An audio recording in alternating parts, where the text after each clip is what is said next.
Hello, friends. This is Sam Chaney reporting for Weaponized News.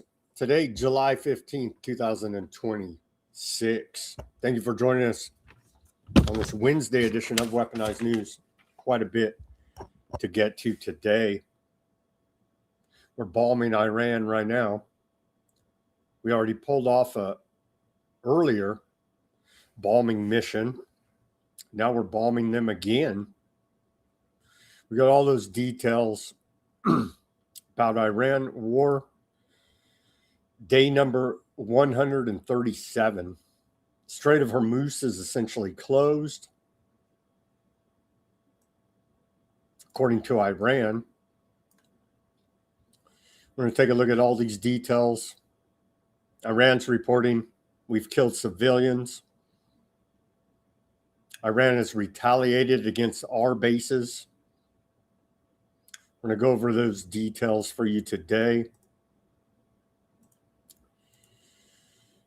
We got a little bit of public health news. There's massive fires out of Canada. We'll take a look at that. We'll take a look at ICE. We're not getting mass deportations, but ICE is shooting quite a few people. 17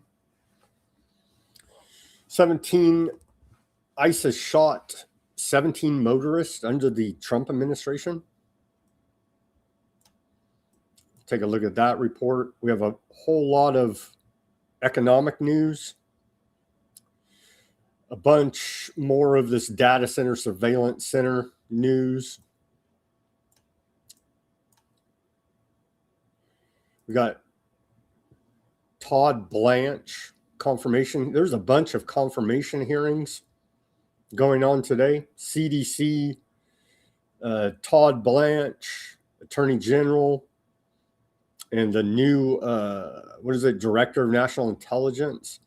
All these different type of hearings are going on today, trying to get these criminals in place.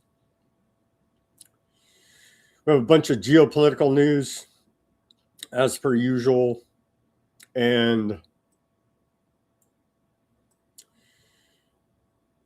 the demolition and leveling of Lebanon and Gaza continues as well. We have some updates there. Thank you for joining us. I see a few people coming online right now. Shout out to Ruckus Mac on the YouTube. Thank you guys for joining us. Hopefully we can have Ruckus on tomorrow if he's available. All right, let's get to this day in history and get to all this insanity. On this day in our history of July 15th, we go back to the year 1099. On this day in 1099, city of Jerusalem is captured and plundered by Christian forces during the First Crusade. On this day in 1205, Pope Innocent III states that aardvarks are doomed to perpetual servitude and subjugation due to the crucifixion of Jesus. I thought that was just a conspiracy theory. I guess old Pope Innocent III, all the way in 1205, is a big antiseptic hater. 1381, on this day, John Ball, and I know a guy, a buddy of mine actually, his name's John Ball, good guy anyway. On this day in 1381, John Ball, a leader in the Peasants' Revolt, is hanged, drawn, and quartered in the presence of Richard II, King of England. 1799, on this day, the Rosetta Stone is found in the Egyptian village of Rosetta by French captain Pierre Francisco Bouchard during Napoleon's Egyptian campaign. 1904, I'll show you the picture. Here's the Rosetta Stone. There's a picture of the Rosetta Stone. found by Napoleon's troops there, as we just explained. 1904, on this day, we saw the first Buddhist temple first Buddhist temple in the United States forms in Los Angeles, California. We do love our religious freedom here in America, especially California. I hope Fat Bob's listening out there. He said he was going to have to go about other duties, but if you're out there listening, give a shout out to Scientology out of Los Angeles. Fat Bob for us. Thank you very much for that. On this day in 1914, then Mexican president Victorino Huerta flees Mexico with 2 million pesos to Europe. What is that, like $5? I don't even know what was the 2 million pesos valued at in 1914, but yeah. 1915, on this day, the head of German propaganda in the United States, Dr. Heinrich Albert, loses his briefcase, we're told, on a New York City subway. An examination of its contents reveals extensive network of German espionage and subversion across America. On this day in 1916, Boeing Company was founded. The Pacific Aero Products Company, later renamed Boeing Company, is formed by William Boeing in Seattle, Washington. 1922, on this day, we saw the first duck-billed platypus publicly exhibited in the United States at the Bronx Zoological Park in New York City. I remember as a child, I was always like, wow, what an amazing creature the duck-billed platypus is. I was always a big fan of duck-billed platypus as a child. 1958, on this day, then U.S. President Eisenhower sends U.S. troops to Lebanon. Sound familiar? Where they remain for 3 months. We have U.S. troops in Lebanon right now. Isn't it so wonderful? 1980, on this day, Billy Carter, the brother of then U.S. President Jimmy Carter, registers as a foreign agent of the Libyan government after it was revealed they paid him hundreds of thousands of dollars. Our entire government are traitors. They should all be foreign agents, just about all of them. Just about all of them at this point. 1987, on this day, John Poindexter testifies at Iran-Contra hearings. 1994, on this day, the Rwandan genocide. Hundreds of thousands of juntas flee to Zaire in the Congo near the end of the Rwandan genocide. And if you guys haven't looked into that, that's some crazy, creepy, mad scientist, military-industrial complex scientific dictatorship stuff going on there. Hardcore mind control that resulted in the Rwandan genocide. 2002, on this date, quote, American Taliban John Walker Lindholm pleads guilty to supplying aid to the enemy and to the possession of explosives during the commission of a felony. Should have just went to work for the government and he could have helped out the Taliban, right? Sure. And on this day, the next year, 2003, AOL Time Warner disbands Netscape Communications Corporation, and the Mozilla Foundation is founded on the same day. On this day in our civil liberties history, we go back to the year 1940. War preparations threaten civil liberties, says the ACLU. An ACLU report in the Shadow of War, released on this day, warned that preparations for war which had already broken out in Europe and Asia, were threatening American civil liberties. No such critical situation has confronted democratic liberties since World War I, the ACLU charged. Propaganda against fifth columnists, it said, had encouraged intolerance against alienists, German American Bund members, and communists. Across the country, mob violence had been directed against the Jehovah's Witnesses. The ACLU also deplored then President Franklin Delano Roosevelt, September 1939 order that the FBI investigate subversive activities. The ACLU report, however, did not anticipate the greatest violation of civil liberties in World War II, President Roosevelt's order on February 19th, 1942, to evacuate all Japanese Americans from the West Coast following the attack on Pearl Harbor and put them in internment camps. On this day in our civil liberties history, 1977, CIA director admits documents on secret drug experiments were destroyed. CIA director Stansfield Turner on this day publicly admitted to the existence of the MK Ultra program, a secret program of experiments in mind control, usually without the informed consent of the subjects in the experiments.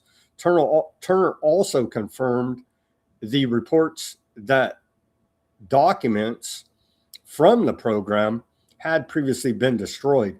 The MK Ultra program, which began officially on April 13, 1953, caused enormous controversy when it was finally exposed, in large part because some people were subjects of experiments without their consent.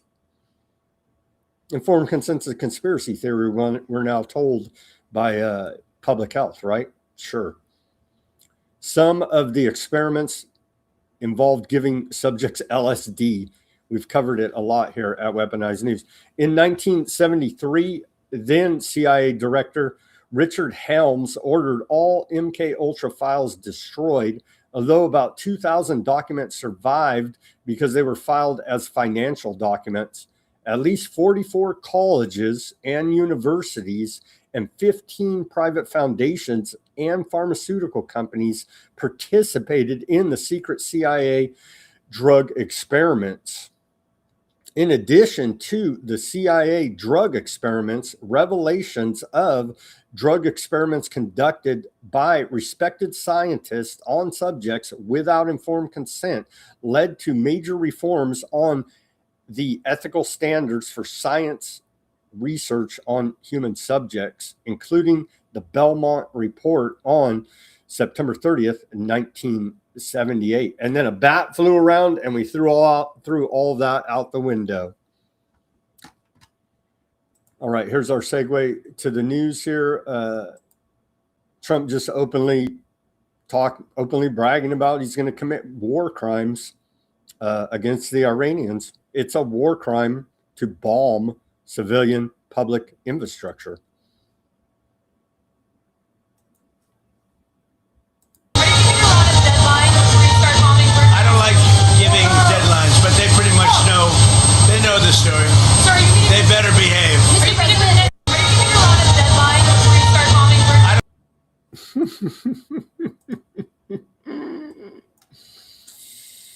It's quite horrific. Quite horrific. When we hit them, we hit them. When they hit, we hit 10 times harder. This is Trump at NATO. Department of War posted it today. And war has been a tremendous military success. When they hit, we hit 10 times harder. They have no military left. Their air force is gone. Their ships are gone. 159 ships are gone. They're at the bottom of the sea. We have a lot better equipment than they did. At the direction of President Trump, the War Department will ensure that Iran never has a nuclear weapon. What a load of bullshit. We blew up their whole military. We're still bombing them right now as I speak. Two major bombing missions announced today by U.S. Central Command. The first one announced at 6 a.m. Eastern Time today. U.S. Central Command forces began launching a wave of strikes against Iran. The strikes are designed to further degrade military capabilities Iranian forces have used to attack commercial shipping in the Strait of Hormuz, according to U.S. Central Command. I thought we blew it all up, according to the Department of War video we just watched, according to Trump. Turns out not so much. U.S. strikes Iran Island as renewed naval blockade takes effect. U.S. Central Command said it carried out a 90-minute wave of strikes against Iran this morning, targeting coastal defense systems and cruise missile storage and launch sites on Greater Tomb Island. CENTCOM said the attacks began at 6 a.m. Eastern Time. We covered that, and were intended to weaken Iran's ability to target commercial shipping in the Strait of Hormuz. Again, it says in the Constitution, we're mandated to be the police of the Strait of Hormuz. Sure it does, right? The command also said U.S. forces redirected two commercial vessels attempting to break the renewed blockade of Iranian ports during the first 17 hours. Here's a little map to remind everybody. Strait of Hormuz, not straight. I know it's a geographical term. It's a joke. Anyway, Strait of Hormuz, not straight, and we're bombing the hell out of all this area right here. Their deep water port I saw in one report. Maybe we'll get to that. And then ongoing bombing here. Now, that was the first bombing campaign today. The second bombing campaign today, announced by U.S. Central Command at 3 p.m. Eastern Time, U.S. forces launched operations for a second wave of strikes against Iran. These strikes are targeting Iranian military capabilities used to threaten vessels freely transiting through Strait of Hormuz, an international waterway vital to global commerce. The U.S. military is holding Iran accountable at the commander-in-chief's direction. U.S. Central Command says since restarting the naval blockade against Iranian ports 17 hours ago, this was this morning today, Eastern Time, they posted this, U.S. forces have redirected two commercial vessels attempting to run the blockade. The U.S. military remains vigilant and prepared to ensure full compliance.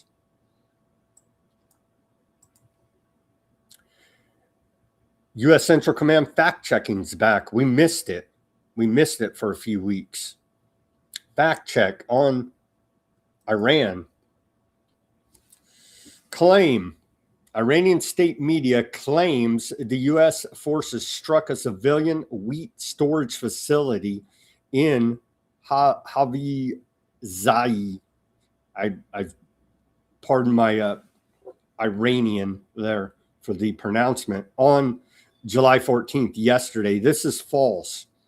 On July 14th, U.S.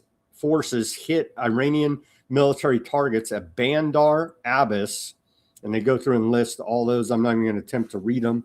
You could see right here all the different targets to degrade Iran's ability to attack commercial shipping in the Strait of Hormuz. Meanwhile, Iran has targeted innocent civilians transiting the strait and in neighboring Gulf countries.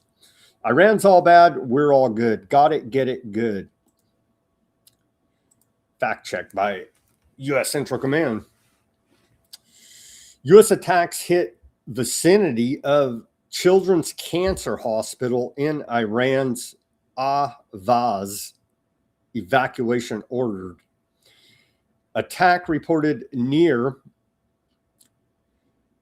Shahid Baghdadi Hospital in Ahvaz, prompting the facility to begin an immediate temporary evacuation. The hospital treats children suffering from cancer, and anxious parents have reportedly gathered in the surrounding streets in an effort to protect their children. That's reported out of Mer News. U.S. attacks on southern Iran kill more than 30 civilians. At least 30 civilians have been killed in recent U.S. attacks on southern Iran. Government spokeswoman Maha Jirani said in a post on X, extending condolences to victims' families and pledging that the government would support those affected with all available resources. These little drones we're going to talk more about in the economic section of the show.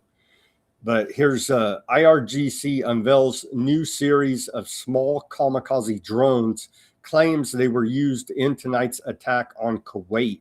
They bombed the hell out of our base there in Kuwait with these little drones, they say. The IRGC's Aerospace Drone Command says the new suicide drones are small but effective and designed for multiple operational purposes. The attack was dedicated to the memory of Khalid, and Iraqi national the IRGC claims was recently assassinated by the Kuwaiti government. Here's these drones, the newest ones, suicide attack drones. And to give you some scale on it, you can see that tape right there. And so these are pretty little drones, right? These are about the size of those bats that shut down the world. Very small drones there. Very small indeed. And very inexpensive as well.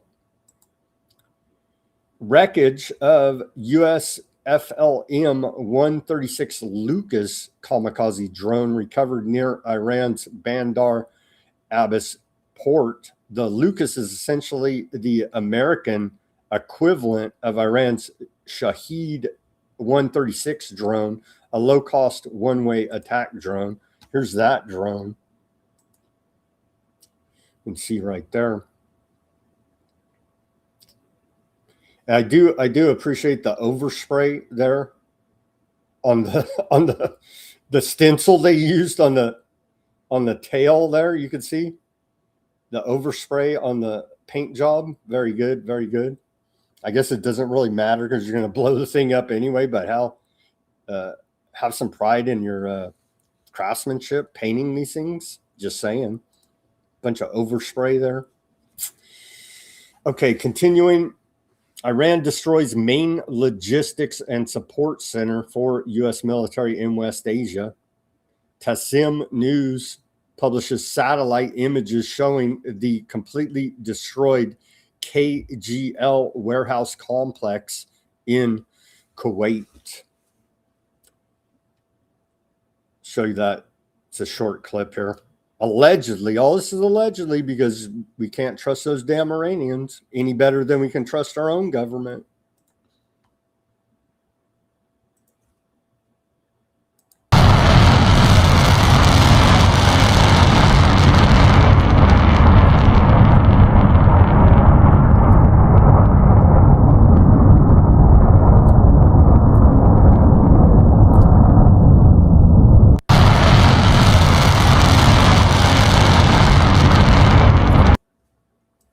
Claiming they whacked our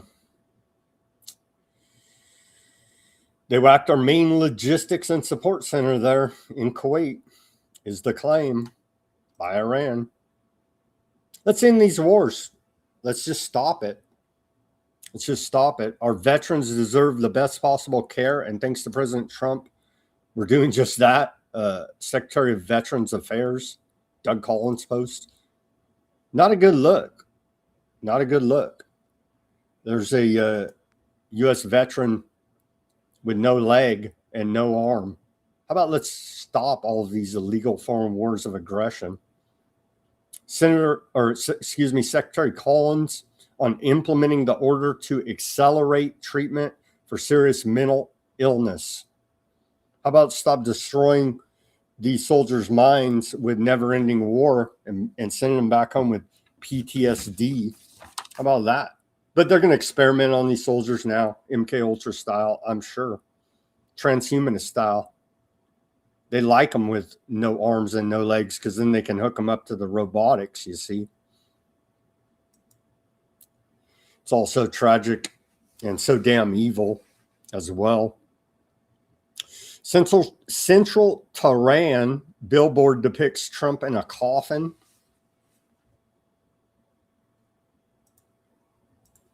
Here's that image. Trump in a coffin on a billboard there in Central Tehran. You can see right there. Kill Trump, it says in English.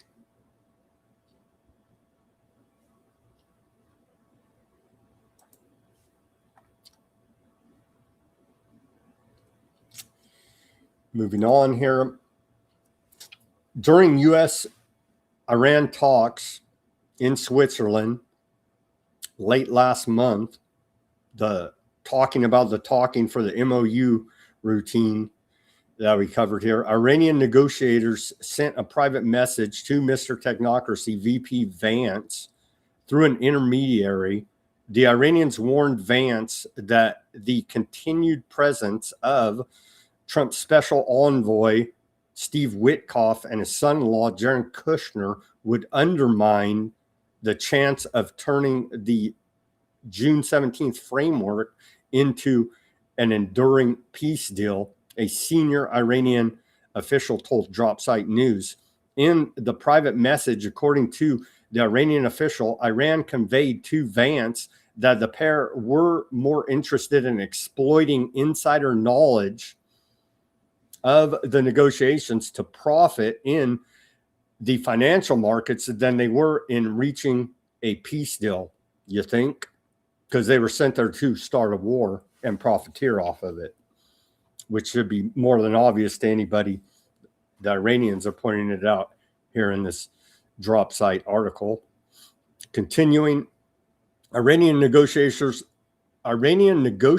also expressed concern about repeated leaks from Kushner to Shadow President of America, Milei, out of Aardvark land, not to confuse anybody with the coded language.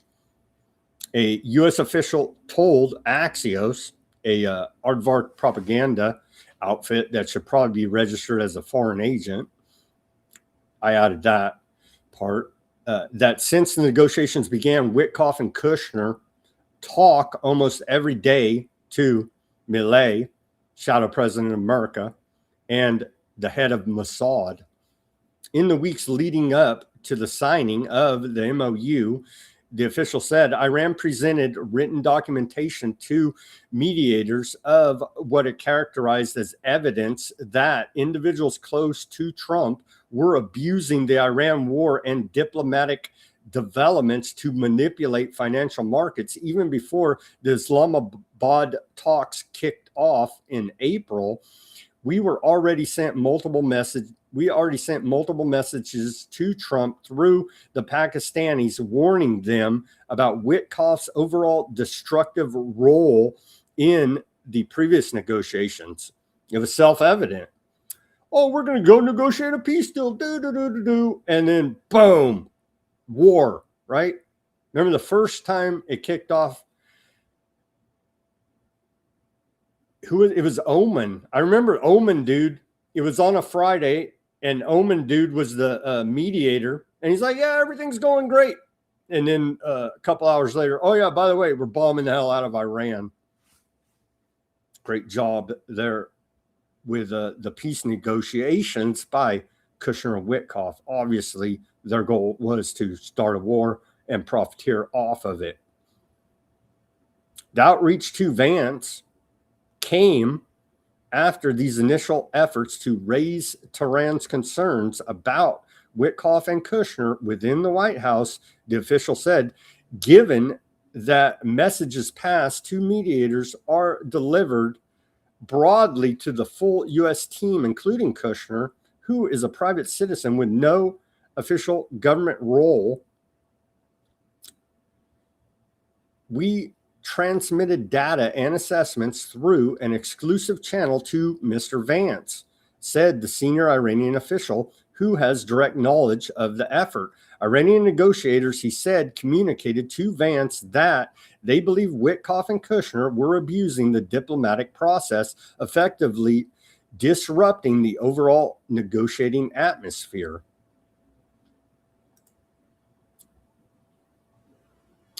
Iran has formally demanded a cut of the billions, it says, people close to President Trump made by manipulating financial markets tied to the Iran war, a senior Iranian official tells Dropsite News.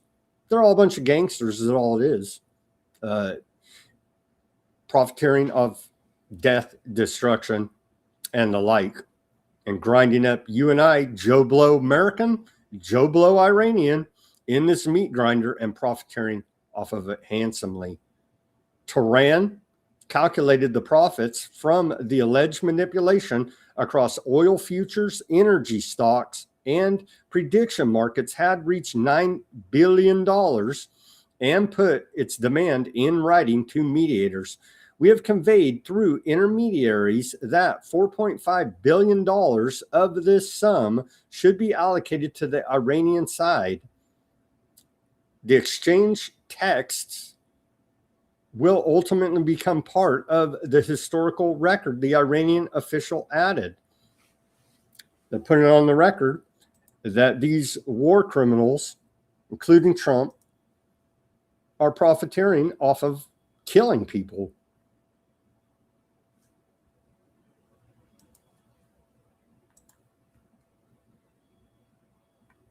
Who is this out of? Washington Compost, I believe. Is that Washington Compost? I think it is, or New York Times. Anyhow, one of the big mockingbirds. Oh no, it's Wall Street Journal. Excuse me. Wall Street Journal reported earlier today Trump is leaning toward expanding U.S. military operations in Iran, including ground troops and bombing a covert nuclear site. According to the Wall Street Journal, Trump held a Situation Room meeting yesterday to discuss three escalatory options: seizing Kareg Island, Iran's main oil export hub, using U.S. troops, bombing Pickaxe Mountain, a deeply fortified tunnel complex linked to nuclear work that the U.S. hasn't yet targeted, expanding airstrikes to include energy sites. Trump hasn't made a final decision yet on Pickaxe Mountain. The tunnels sit 300 to 475 feet deep in granite, potentially beyond the reach of U.S. bunker buster bombs. And don't forget, when we're deploying troops, boots on the ground all over the place, the end of this year, Selective Service is set to automatically register every American for the draft, for the U.S. military draft. Automatically register them. Don't forget that is going to come to pass in about another 5 months here.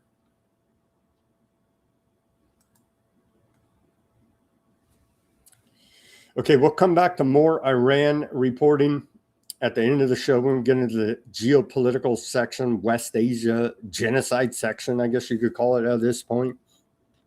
Now on to, from the Duke report, he found this in his great research. Peter Duke report, the Duke report. We've interviewed him a few times. He does great work. This is the logo for the Foreign Affairs magazine of the Council on Foreign Relations. They want you to think ball Baal, Baal, looks like a demon. He's the naked rider on the logo for Foreign Affairs magazine. He's everywhere. Ubiquitous, essentially. And he says hashtag Melkert, hashtag Phoenician. So that's actually Baal. And Peter Duke just did a great report breaking all this down. I'll link to it on Weaponized News Substack channel. The American Ballroom, here it is on Peter Duke's Substack channel. I didn't get a chance to listen to it. I listened to about the first hour, and I'm going to follow up and listen. It's it's 1 hour, 49 minutes. I'm going to go back and listen to the last hour, but very revealing, deep research on the occult. What is going on? What are all these weird Roman Greek statues and the like? He does a deep dive and breaks a little bit of it down. And so, again, I'll link to it for those interested at Weaponized News Substack channel. Everybody go give the Duke Report a follow. Continuing here, AIPAC is in panic mode, Shadow of Ezra posts on the X, after launching a new ad targeting Thomas Massie as he pushed to end billions of dollars in U.S. aid to Aardvark land. AIPAC admits that cutting the funding would weaken Aardvark land. That investment is under attack. Cut off all funding to Aardvark land immediately. Let's watch this ad from AIPAC, the rulers of America. The House is voting soon on $3.3 billion in annual security assistance to Israel. Representative. I just got to point out the 3.3, right? You don't miss a beat. 33 columns, Illuminati columns, 33. Thomas Massie has introduced an amendment to eliminate this funding. The United States provides security assistance to Israel because it protects American interests. In one of the world's most volatile regions, Israel is on the front lines, sharing intelligence and confronting terrorist threats that endanger America and our allies. U.S. assistance to Israel accounts for just 0.05% of the federal budget and delivers real economic and strategic benefits for America. But that investment is under attack. Cutting this aid would weaken a key ally and partner and undermine America's security and influence. Tell your member of Congress, oppose the Thomas Massie Amendment. Protect assistance to Israel because it strengthens America.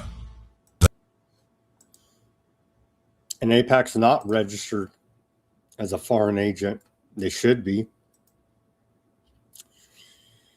So Massie's amendment to cut all U.S. taxpayer military aid to Aardvark land, $3.3 billion, lost big in the House, 314 to 104 in a vote held earlier today. You can see right there, more Democrats, 112 either didn't vote for or voted no, 98, or present, 10 on cutting all aid to Aardvark land. Then Democrats, 103 that voted yes. That said, it is a seismic shift in U.S. foreign policy.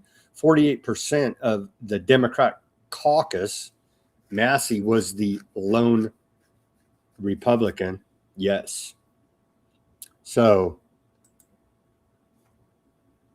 Republicans are going to lose in the midterms because of the economy and their undying support for genocide here now. And you could see, as disingenuous and as criminal as the Democrats are, they're smart enough to know which way the wind's blowing, if you get my drift. And I don't give a damn if you kill 1 million Palestinians either. But again, they're smart enough to know which way the wind's blowing. unlike the sold out, corrupt foreign agent Republicans. Post by Richard Grove here now. He says Larry Ellison, largest private donor to the IDF, picked up American politician free agents around circa 2014 in preparation for what's happening now. His number one pick, little Marco Rubio, now Secretary of State.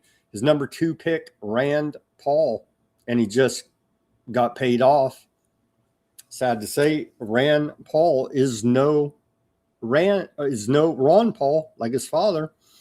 Sad to say here now. For non-elected rulers, it's a game. Collect them all. Here's the list of all 50 treasonous Republican senators, including Rand Paul, who voted yes on merging America or Vartland military. They should all register as foreign agents. There you go. Cucked out, sold out, corrupt Republican senators right there. The most disappointing of all, of course, Rand Paul.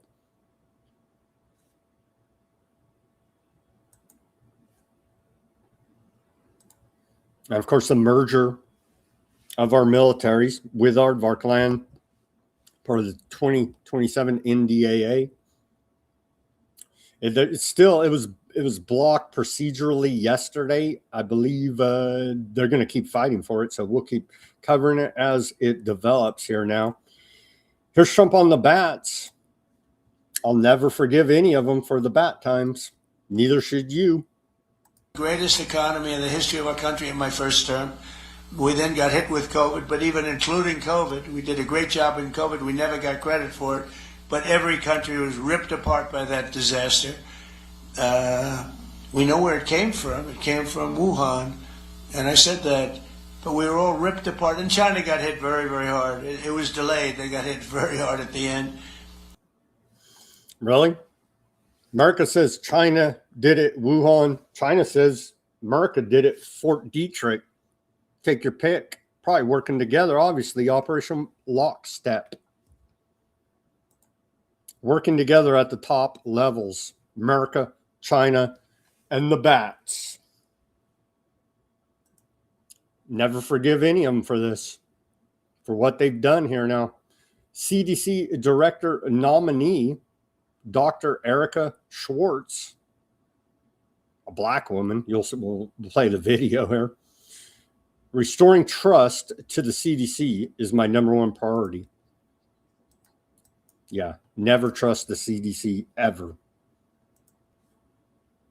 Restoring trust to the CDC is my number one priority. And I look at it in three ways. The first thing that we must do, is to go where the science leads us, no matter what. Scientific integrity is core. Well, you take some science and shove it up your bat. Mayo Clinic is being sued by its former AI compliance lead, who is alleging the hospital network tried to hide its AI tool's 67% error rate at patients' expense. The lawsuit alleges staff deleted results and mischaracterized outcomes to cover up the AI tool's mistakes. So AI is so wonderful. You have to commit fraud. People probably died getting the wrong treatment, all this, because AI is saving us in Rockefeller medicine, no less. The former employee says Mayo fired her in retaliation when she tried to raise her concerns, as she should be fired. Obviously. Very concerning. ARPA-H. ARPA-H put out a post on the X. They say ARPA-H is proud to be part of HHS and Department of Veterans Affairs. They're experimenting on the veterans, as we would expect, on disabled veterans. Effort to bring safe and effective mental and behavioral health treatments to those who need it most. How about we stop sending them over killing people in illegal foreign wars of aggression? Do we need giant departments to come up with that idea? No. Pretty easy, actually. But we'll continue down this path of destroying our soldiers and then saying, thank you for your service. So fake. It makes me mad. I can't start going off right now, but just thinking about it, it really pisses me off how fake all this is. And Lindsey Graham was a great peacenik too. And Mitch McConnell's in great health. And this U.S. government cares about our soldiers. More public health news now out of France. France's lower house of parliament adopts final text of landmark right to die law. So everything's so wonderful. They're lining you up right to die. Report out of France 24. France's National Assembly earlier today adopted a bill that will create a legal right to assisted dying for adults with incurable illnesses, capping years of intense ethical and political debate. France President Macron, who promised such a law during his re-election campaign, hailed lawmakers' respectful debate on the issue. They already have MAID program. They're out of Canada. We've reported on. They have physician-assisted suicide here in California as well. And so this is a rapidly growing global trend of physician-assisted suicide. And they claim it's a great right. Breathe deep, my friends, because there's wildfire smoke in the air. Not where I'm at. We went through this. They already burned down our forest, the Sierra Nevada, where I'm at. Now it's moved north to Canada this year. Wildfire smoke is filling the skies. Be careful out there, Snow, if you're listening. This is in Snow's pathway here. They put a little map on the Washington Compost so we could see here. Wildfire smoke is filling the skies. See where air quality conditions may be worse. Around 1 million people in the United States may face unhealthy air quality. Do they even say wear a mask? I don't even know if public health is saying it. You probably should wear a mask for this, not for some invisible bug, invisible bat, but yeah, this is very bad air quality. You could see right there, all through there.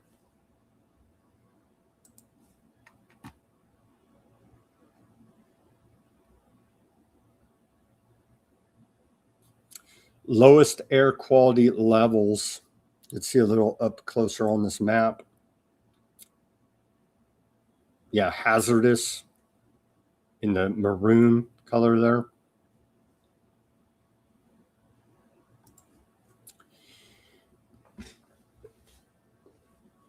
Giant wildfires raging. You can see right here, large and out of control wildfires in Canada. And this was as of yesterday. You can see all the different spots there on the map.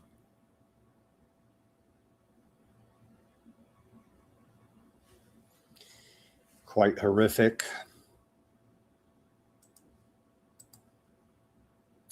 As fire season looms, tech startups come calling in DC. Of course they are, because they're always looking to profiteer off of disasters and tragedy. Wildfire smoke blankets Toronto, turning skies orange and prompting air quality warnings.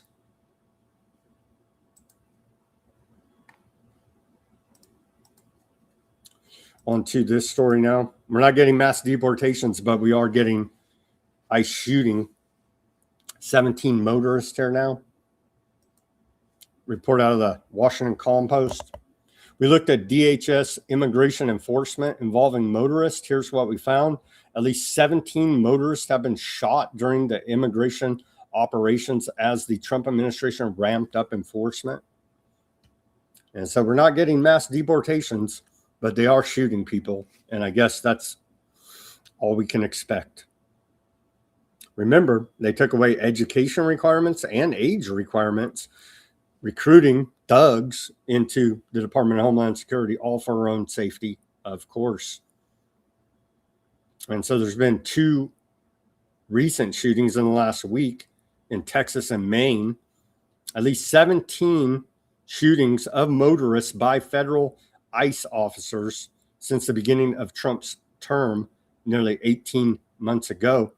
A Washington Post analysis shows 6 people, including 2 U.S. citizens, have died in these shootings. At least did we kill any illegals? We're not even killing illegals. We're killing U.S. citizens. I guess we killed a couple of illegals. It's just quite insane, all of it. That one dude in Maine, he was a legal resident. I guess that's close enough to illegal, right? I mean, it's just like, what? This other guy in Texas what was his status? Let's see. He was from Mexico and did not have legal status. So there you go. We got this guy. At least we killed one illegal. Tragically enough. What was his name? Sal Gondo Arhigo, excuse my pronunciation. And yeah, rest in peace there, buddy. Very sad and tragic. And they go through the different events here. 17 shot by ICE.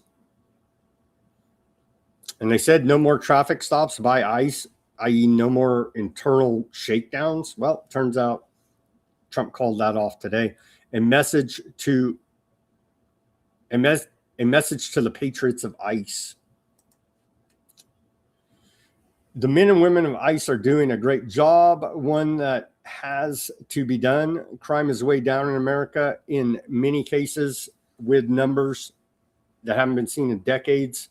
The open border policy of Sleepy Joe Biden allowed, they're claiming here now, 25 million people to pour into the country unchecked, unvetted. Many were criminals, and we have to get them out. In order to do this, we must be strong, tough, and smart, and we cannot give up one of ICE's most important and effective crime-fighting tools, the traffic stop, i.e. shakedowns. Once we do, we are playing right into the criminals' hands. The radical left Democrats would like to see this done, but it won't happen on my watch. ICE, be judicious, fair, and smart, and go back and do your very important job. Keep those crime stat records coming. Remember, you are loved and respected in America. President Donald Trump. We're not getting the mass deportations. If you're, and see that he does it here, even politically correct liar, Donald Trump. If you're in this country illegally, you're breaking our immigration law, that makes you a criminal. And they won't even say it here. Now, we need the mass deportations. And again, they're very disingenuous here. No one, Mayorkas, former head of Department of Homeland Security, everybody else involved, there's a lot of people in the Biden administration. A lot are still in the federal government, nonprofits and NGOs that facilitated the human smuggling of 25 million illegal aliens into this country. It's even more than that. That's the claim number today, you see, posted by the White House. No one in any position of authority that allowed this to happen in the first place has or will be held accountable. But we have shot 17 in traffic stops, internal checkpoints here. in America. Man fleeing immigration officers in Florida is struck and killed by a truck, a tractor trailer, a big rig, right? A 28-year-old, this is a report out of AP, a 28-year-old was among 4 occupants of a vehicle that stopped in the parking lot of a gas station and convenience store in St. Augustine, Florida area before 7 a.m. during an encounter with ICE agents and Homeland Security investigators. The 4 fled on foot, with one darting across a busy road into the path of a semi truck. Florida Highway Patrol Sergeant Bryant said in an email statement to the Associated Press. Well, there you go. They didn't even have to shoot him. They just ran him into traffic, got ran over and killed. Trump says ICE won't halt traffic stops after recent fatal shootings. Again, they're using this to create the strategy of tension here in America. They're using militarized federal ICE and DHS to go about doing this. We saw it writ large when they did the big surge in Minnesota. Department of Homeland Security posted this earlier today. They say our message to illegal aliens is clear: leave now.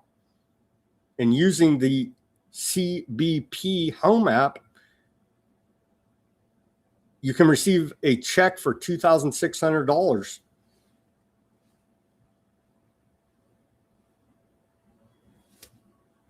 If you don't, we'll find you, arrest you, and deport you. No, they won't.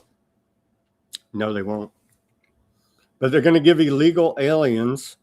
Where's our Doge refund? Where's our audit of Fort Knox? Where's all of these? Remember, we're going to get tariff money. They had to pay it all back. It was a legal scam fraud job by Trump and Howard Lutnick. Now we're giving illegal aliens $2,600. That's U.S. tax money to leave here now voluntarily. Where's my money for staying? I got to stay and put up with this bullshit. Amazing. On to, well, we're almost at the top of the hour. Let's take our live commercial break right now. Give me the like, share, subscribe, push that notification button. We covered a whole lot of news right there with limited ranting and raving from me in the first hour. Give me the like, share, subscribe, push that notification button. Thank you, everybody, for tuning in on this Wednesday. Go to weaponizednews.com/shop. Get yourself a sticker over there. The links are in the description below this video, right down there. We got the holograph sticker, the white background sticker, the clear sticker, weaponizednews.com/shop. We have baseball caps, t-shirts, coffee mugs, shot glasses, as this show's known to induce heavy bouts of drinking, I'm told by some audience members. Weaponizednews.com/shop. If you don't want to patron the store, we take donations as well.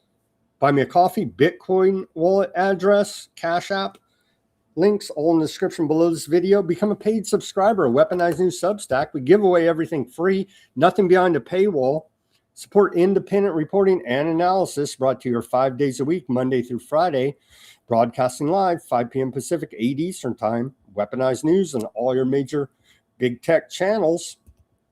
Become a paid subscriber. Support our efforts. Weaponized News Substack. Over there, we're streaming live on Substack now. You'll get the full show, a summary of the show, and links to almost everything we talk about on this show for documentation and further research purposes. Weaponized News Substack, donor links, and weaponizednews.com/shop. All the links are in the description below this video. Give me the like, share, subscribe. Push that notification button. All of that is free for you in this horrific economy. Your support is much appreciated any which way you choose to do it. Thank you very much for your attention to that matter.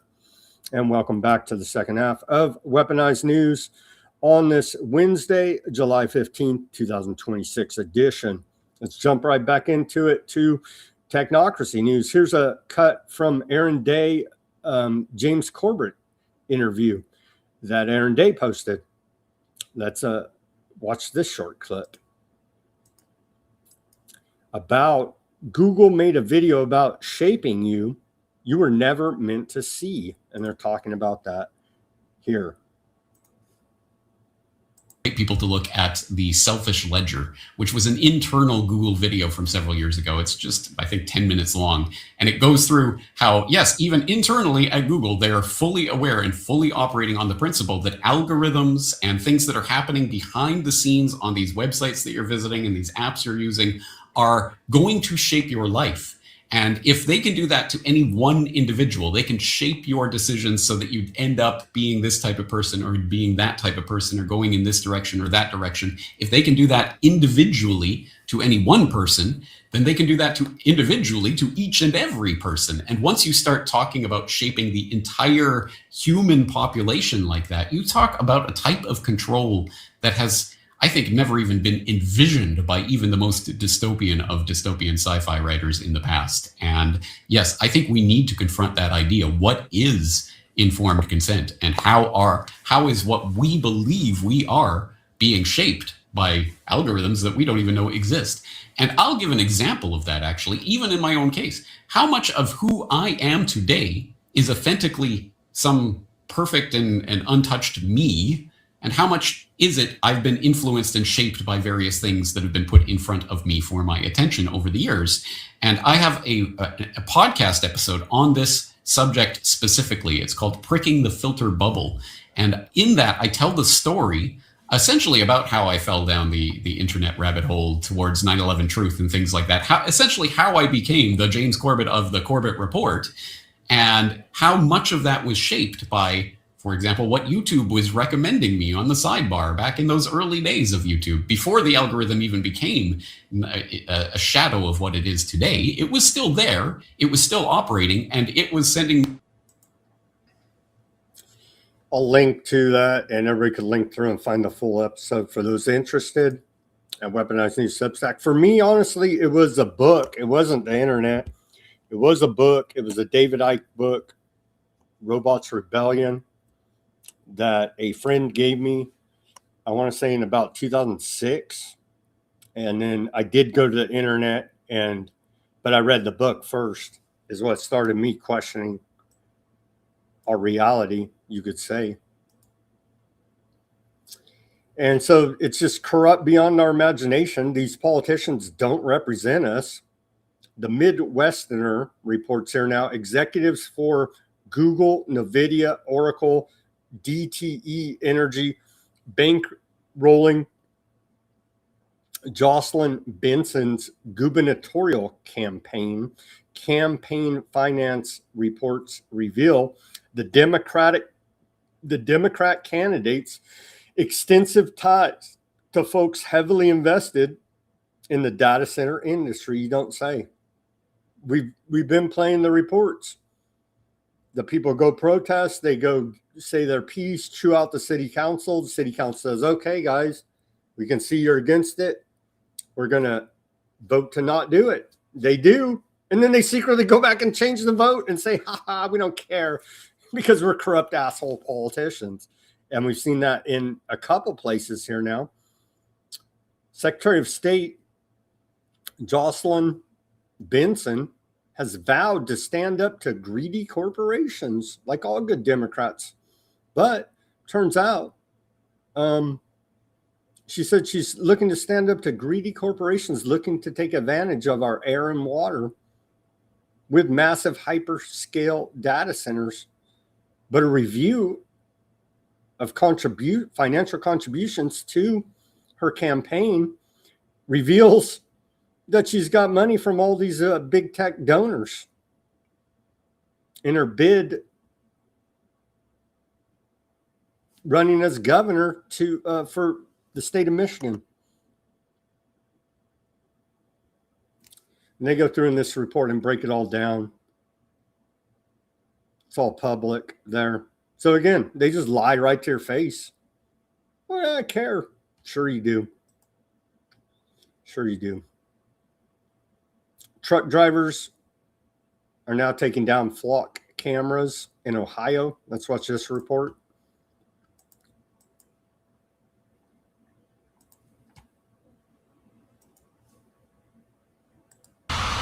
Authorities say since July 8th, flock safety cameras in the city of Ashland and Ashland County have been the targets of vandals.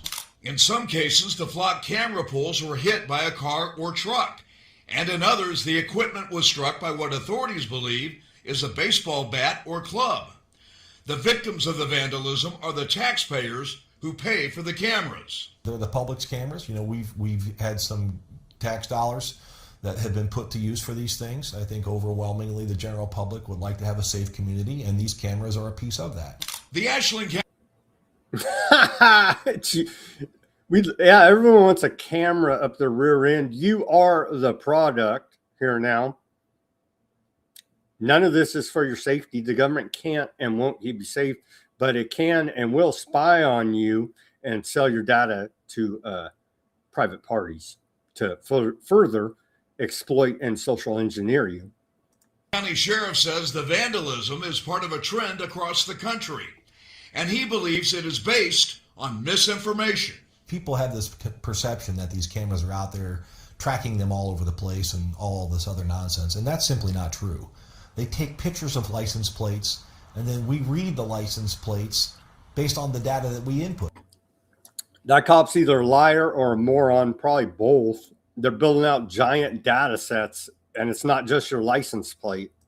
If we're looking for a specific plate, we look for the plate. Or if there's a wanted person attached to it, or if there's a missing person attached to it, or somebody that's in harm's way, you know, we look for that data. Investigators say, ironically, they are using the flock safety cameras in their effort to identify those who have been damaging the cameras. So they leave from damaging our camera and drive by another one that maybe they didn't know about, or go to another county or whatever. So, you know, yes, I mean, it's very possible that flock cameras could help us catch the individuals responsible for damage on our own cameras. Once the vandals are brought to justice, authorities intend to seek restitution to repair or replace the cameras that have a value of up to $3,500 per unit.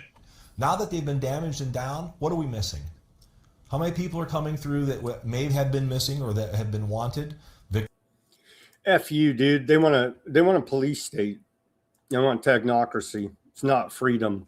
The government can't and won't keep you safe. The Trump administration is making America safe again. They tell us crushing crime. Crushing crime. Trump administration crime crackdown. Murders down 20% nationwide. Lowest level since 1900. That's a bold claim. Violent crime arrests up 114%. Nearly 5,000 child predators and traffickers taken off the street, but nobody in the Trump administration, the heads of it, a la Epstein. DOJ filed nearly 100,000 indictments, $96 million paid last month to families of fallen officers. So there you go, giant police state. Isn't it so wonderful? Here's a lying Energy Secretary Chris Wright. One of the most blatant lies we've ever heard. Data centers are pushing energy costs up. That is not a matter of debate. It's a fact. More Perfect Union posted. Here's lying Energy Secretary Chris Wright saying that on the War Channel, Fox News, that data centers are the greatest tool we have right now to stop the rise of electricity prices. Satanic inversion of reality, just straight up flip it upside down. Well, MAGA are retards anyway, so I'll just say the exact opposite of what's true. Here he is. And of course, unfortunately, Governor Hochul has it exactly backwards. Data centers are the greatest tool we have right now to stop the rise of electricity prices and ultimately to bring them back down. It's the Democrat green. It's the Democrats. You see, it's not technocracy. It's the Democrats. It's not a scientific dictatorship they're building out here. The greater North America technate, it's the Democrats. And data centers cause your electricity bill to go down too. Data centers to add billions in power costs in 13 states. The failing New York Times posts. A power auction conducted by a giant grid operator is expected to add $6.3 billion in additional charges to consumers and businesses because of electricity needs of data centers.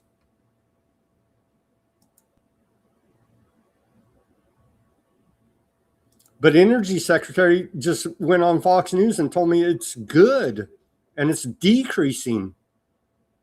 It's decreasing the cost of electricity.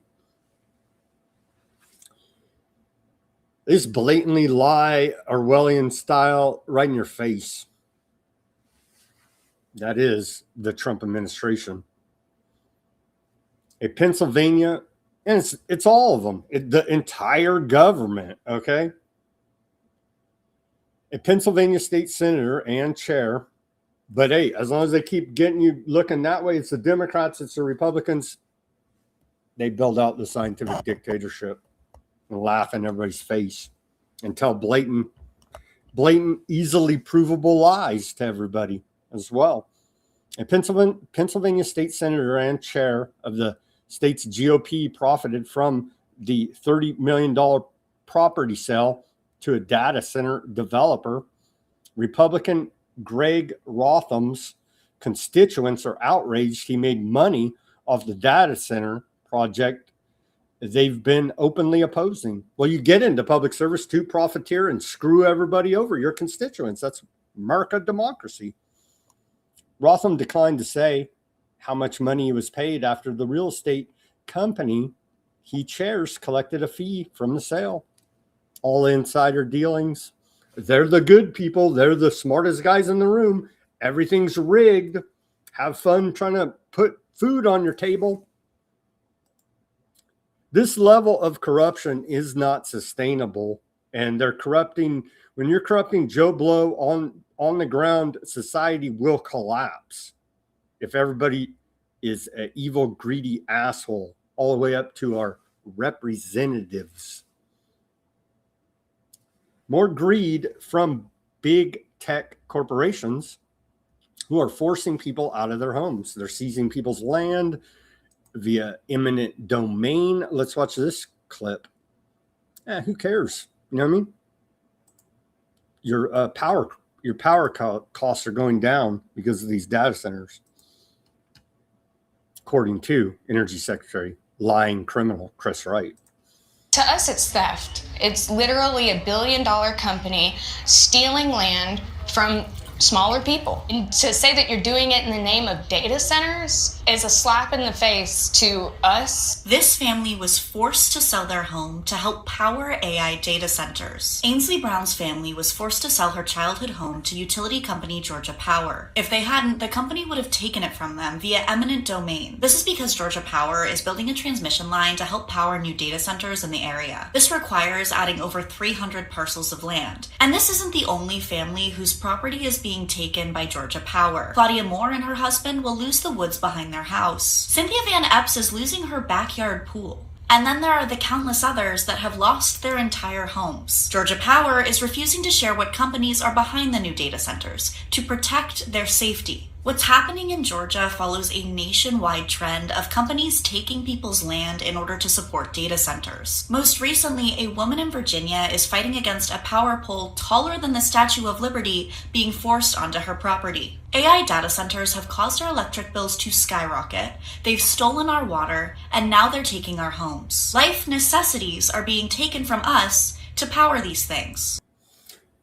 Next up, your firstborn will be used as a battery to power these data centers, a la the Matrix.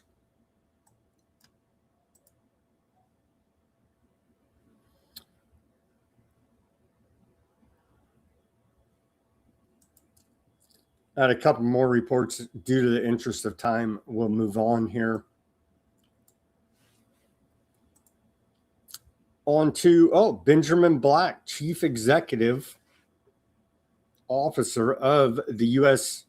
International Development Finance Corporation.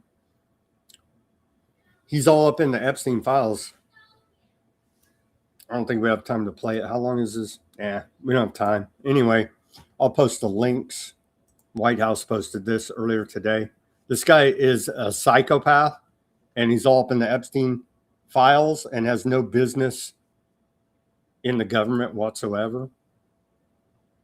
Todd Blanche is trying to be confirmed as Attorney General.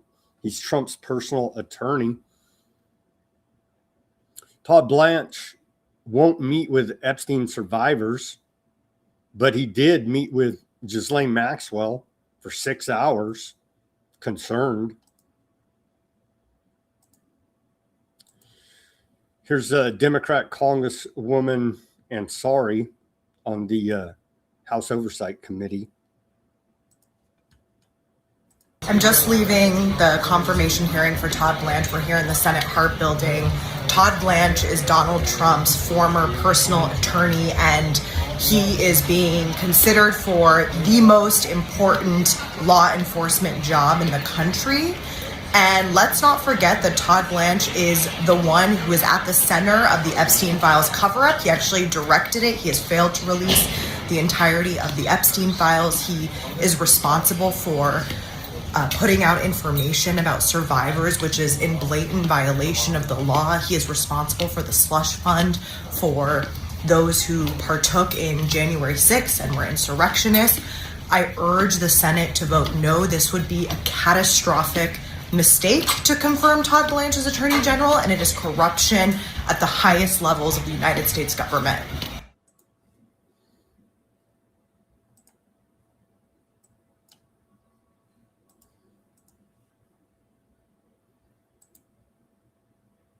Todd Blanche won't be the country's lawyer. House Democrats say he'll be Trump's lawyer. Here he is admitting as much today in his Senate confirmation hearing. Are you and President Trump friends? I'm his lawyer, was his lawyer, and now I'm the Deputy Attorney General. So I met him as his criminal defense attorney. Said I'm his lawyer.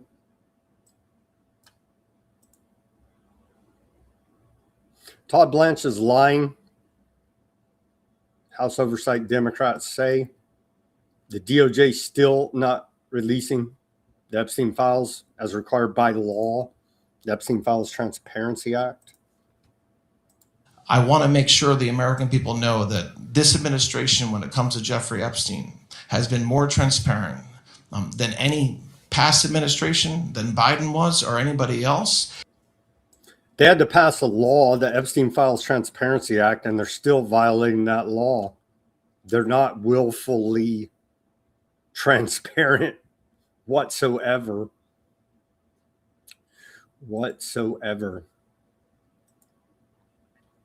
Here's Mr. Technocracy, J.D. Vance on Rogan Show, talking about the Epstein files.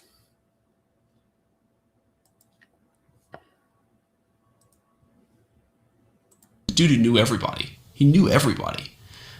So, look. So where did his money come from?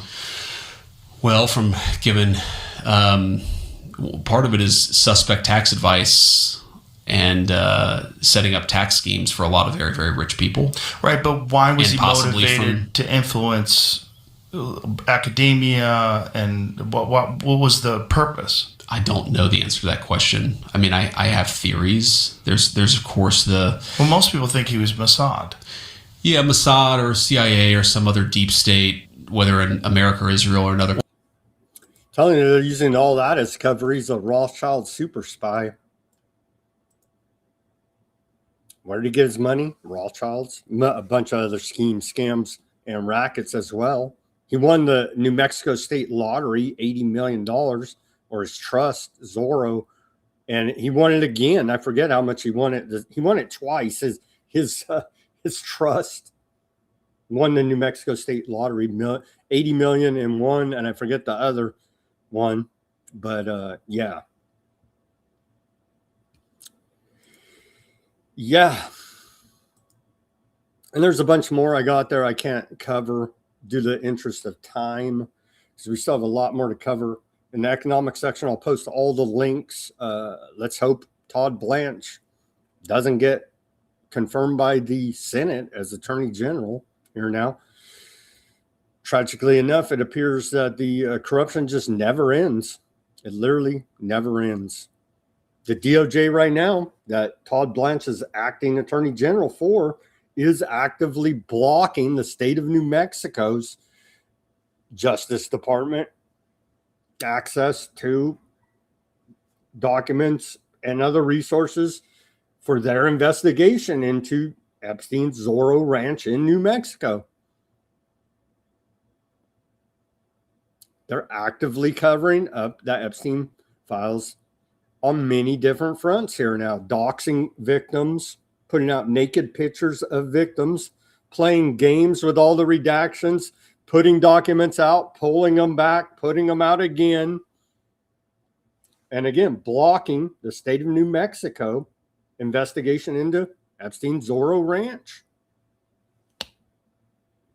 It's almost like the DOJ are Epstein Maxwell representatives at this point. You could say that much.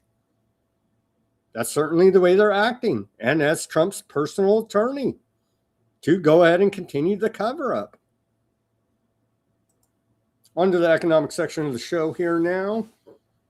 Iran, and they did the first round, they did bomb a little bit of some technocracy sites there in West Asia.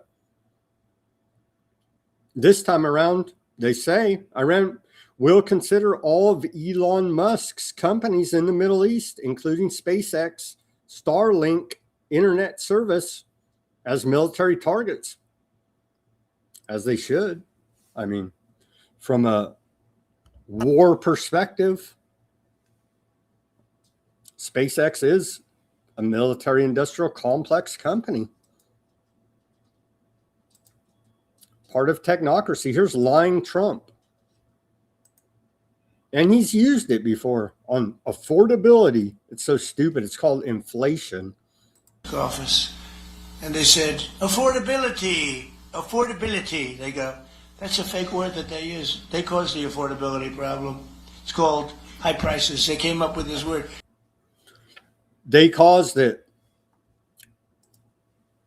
It was Biden. No, Operation Warp Speed. You shut down the entire economy and did giant bailouts.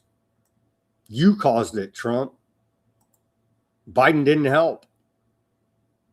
I'm sure 100 or was it 1.5 trillion for the military. That'll help. Trump administration is corrupt as the day is long. FCC officials took pricey gifts from Paramount as the company needed approval for its billion-dollar merger deal there now. Report out of ProPublica. Expensive gifts.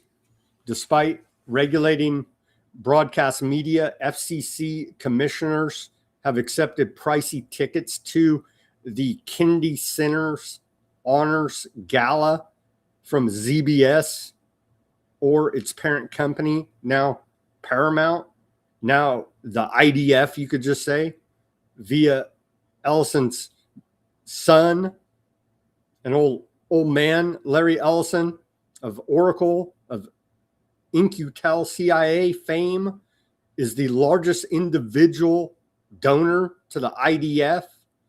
That same Ellison, yeah.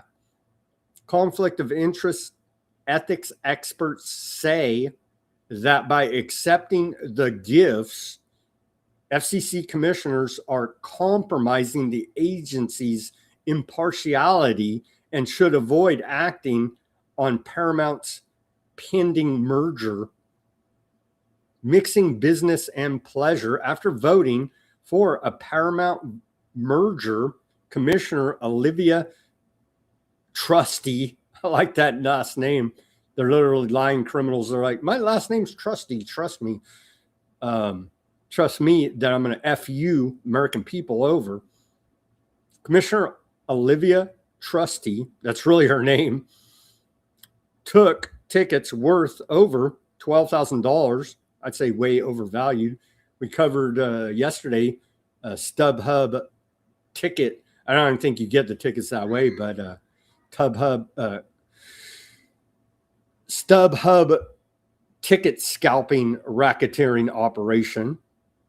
Anyhow, continuing here, she took tickets worth over $12,000. FCC chair Brandon Carr has accepted tickets worth at least $63,000. And they're arguing these criminals should have ethics. Ethics are conspiracy theory, and you go into public service to steal and lie to the public as much as humanly possible, as has been established by this show, Weaponized News. Continuing here, the FCC signaled it will repeal the cap on ownership of TV stations, abolishing a limit that keeps owners from controlling stations in more than 39% of markets. This move will allow Nexstar, one of the largest owners of TV stations, to buy rival T-Gena in a massive deal. So we do appreciate the further consolidation of our media. I think it's 5 corporations now control over 90% of your Mockingbird media out there. One of the biggest, here's Trump. One of the biggest driving forces in the future for jobs are data centers. There are big, strong, bold, they are big, strong, bold, and money machines for the state in which they are built. And so it's straight up bullshit. They're building scientific dictatorship, technocracy, the greater North America. Understand that, know it.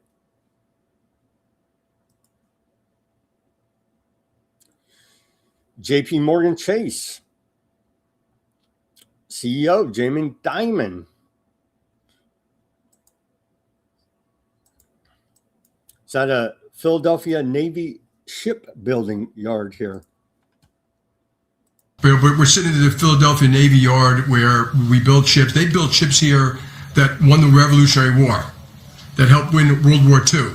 And so now you have this, the arsenal of democracy has been reignited, and shipbuilding, people said couldn't happen. But here you have Hanwha Shipbuilding at the Philadelphia Navy Yard, which is going to be building components for nuclear submarines. The arsenal of democracy is war profiteering. All wars are bankers' wars. Just like war is a racket. Biden and failed Democrats handed this administration an economic mess with massive inflation and soaring prices, the White House posted earlier today. Trump is part of this economic mess. Again, Operation Warp Speed. Need I say more? It's like having ethics are conspiracy theory. Reading is a conspiracy theory. Having a memory is a conspiracy theory to these lying criminals. Wall Street expert says a massive stock market crash is coming, and this tech company will be the first domino to fall. Report out of the Daily Mail. A terrifying warning has sent shockwaves through Wall Street as financial experts warn that a stock market crash is looming on the horizon. At the eye of the hurricane is big tech giant Oracle, which veteran financial analyst David Desjardins fears will be the first domino to fall in a brutal tech market collapse. The company's stock has already taken a massive beating, with shares of Oracle down almost 50% since the beginning of June as panicked investors rush for the exits. Remember at the beginning of Trump's administration, they had a big old press conference. Operation Stargate was going to be launched with Larry Ellison out of Oracle. Remember all that? So don't you feel bad that the CIA is losing value of its Oracle stock? Breaks my heart, I tell you. And so there's no shame in Trump's megalomania narcissism. As America commemorates 250 years of independence, the U.S. Mint will begin striking this new $1 gold coin to honor the enduring legacy of liberty and a lasting symbol of patriotism.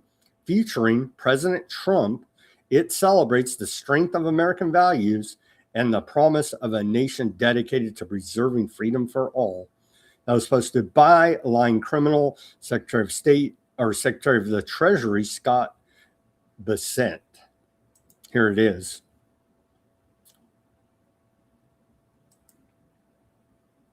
The Trump gold coin. Trump he's cementing his legacy of corruption as we speak. Bank of England Governor Andrew Bailey warns that the fallout from an AI bubble bursting would reach the UK economy and could prompt a response in interest rates. Warren Buffett on the markets, he says, since humans love to gamble so much, there's more money in actually cultivating gamblers than there is in cultivating investors. Sad but true. I'd have to agree with them there. JP Morgan Chase, BlackRock, and Goldman Sachs joined 50-firm DTCC pilot to tokenize Russell 1,000 stocks, according to the U.S. Treasury. A report out of the Wall Street Journal. And we've reported on this. They've told us. Larry Finkelstein, a bunch of them have said they're going to tokenize every asset you have. You'll own nothing and be happy. I don't know how happy you'll be, but you'll own nothing.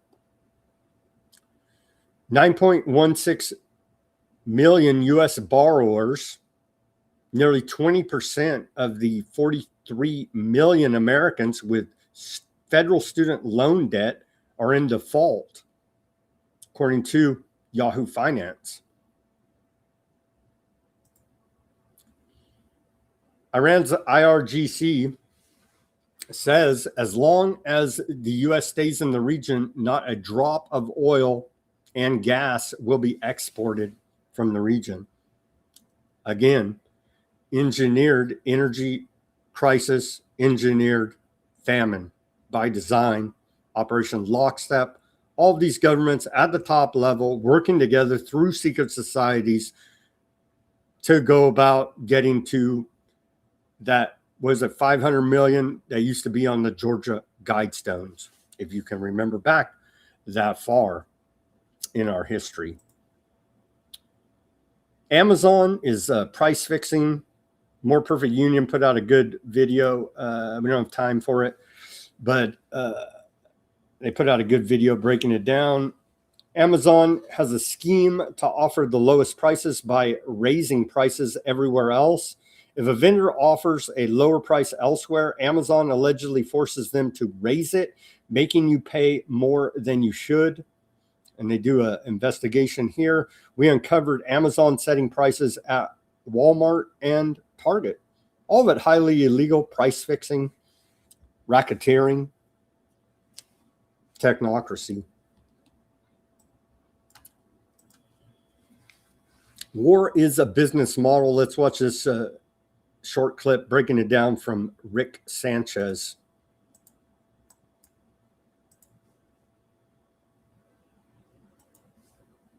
Bankers are in on this big time, right?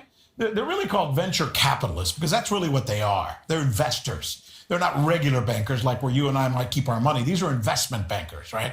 And in recent years, some of the biggest hawks, the biggest pro-war names and companies have all become venture capitalists, right? I started noticing this. And by the way, they also fund the politicians and they also fund the media, right? I noticed this was taking off in Europe, where companies like BlackRock, for example, seem to own the politicians because, well, hell, they put them there. You know, a lot of these politicians work for BlackRock, and then one day they're prime minister of a country, or the president of a country, or chancellor of a country, you know? Or they just, these guys have so much money, they can buy them. They can buy the politicians and put them there. Take the case, for example, of the German chancellor, Friedrich Merz. He seems to be more interested in serving BlackRock than taking care of his own people. Sure he is. Sure he is. And we'll never solve this corruption problem until we have sound money. As long as we have fiat debt-based monetary system that are allowed to print money at will, they can buy off and corrupt any politician. And they've done a great job in corrupting much of society through this corrupt monetary system we're under. Cost of U.S. war on Iran far exceeds initial Pentagon public estimate. The U.S. war on Iran could cost more than triple the latest public estimate of roughly $30 billion. That number is literally laughable at this point. NBC News reported citing 3 U.S. officials and 3 people familiar with internal cost assessments. But who cares? The Pentagon doesn't have to pass a financial audit. They can't even, because they don't even keep books half the time. The auditor said your books are unauditable. While the U.S. Department of War has publicly placed the war's cost at around $30 billion, internal assessments estimate the true total cost at between $80 billion and $100 billion, according to this latest report out of NBC News. Let's hear now another report here now about the $1 billion U.S. defense systems versus $20,000 Iranian Shahed drones. Here's Rick Sanchez with Ben Swan. Short clip here.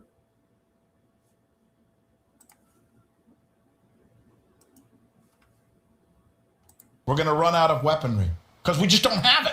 Because we've used it all in Ukraine and used it in other places, right? We gave it all away. We literally gave it all away.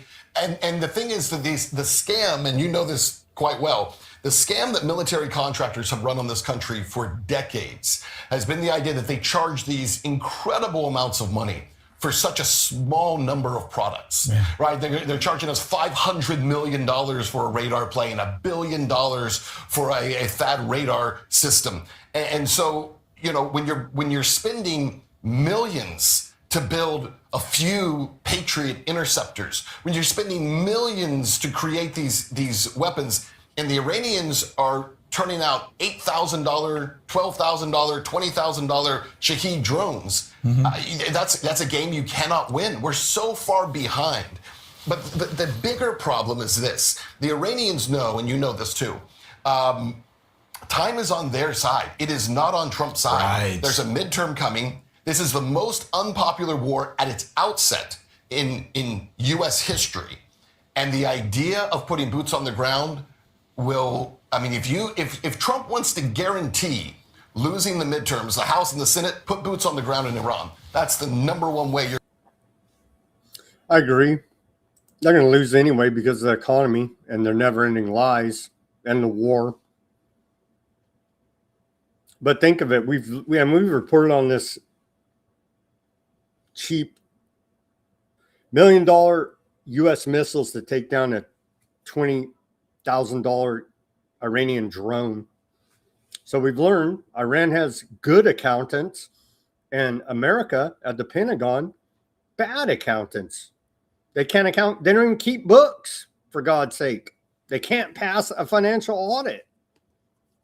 But yet they want $1.5 trillion to flush down a black hole and buy another bunch of $1 million missiles to shoot down $20,000 Iranian drones.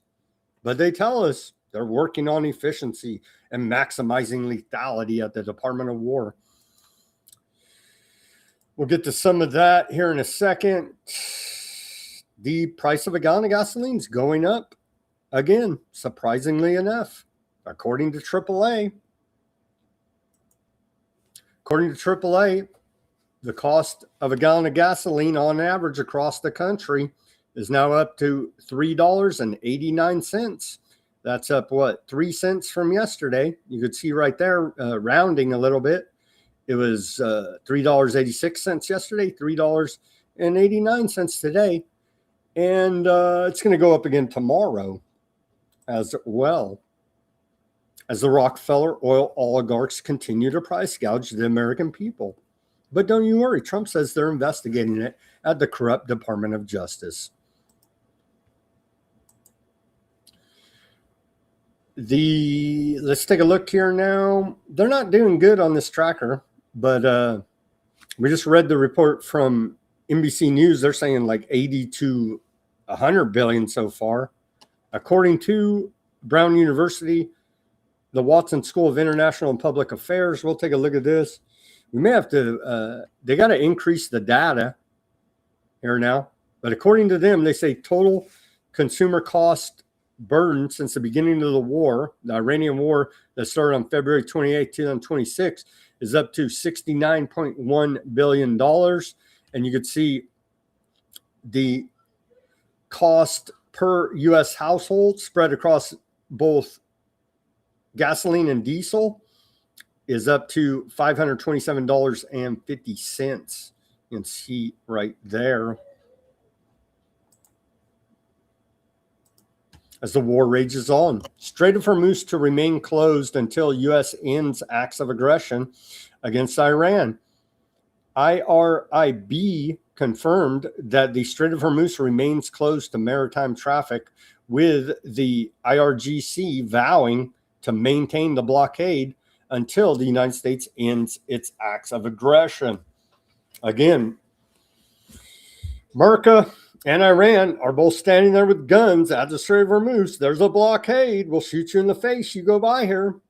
Essentially, traffic stopped. Nobody wants to get shot in the face and risk it.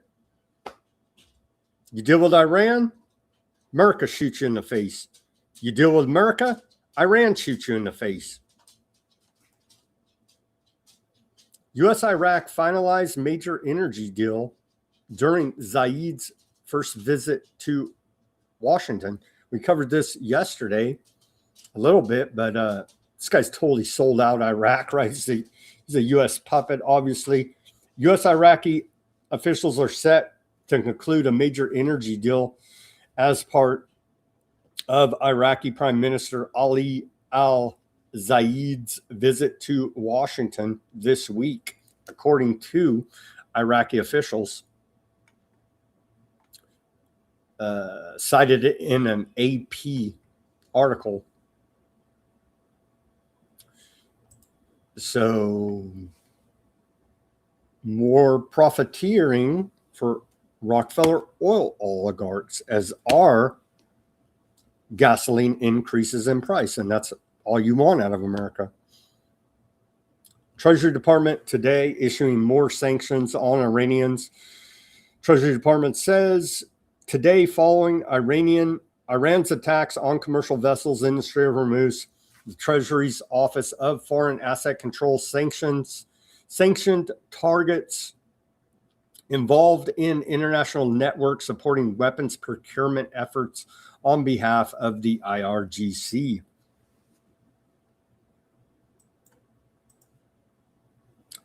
U.S. grants UAE privileged access to advanced AI tech as a reward for supporting war on Iran.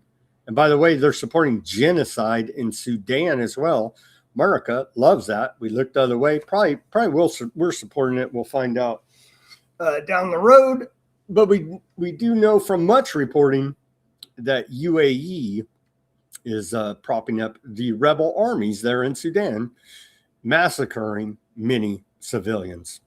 We do appreciate the genocidal efforts of the UAE, handsomely rewarded by Pax Silica.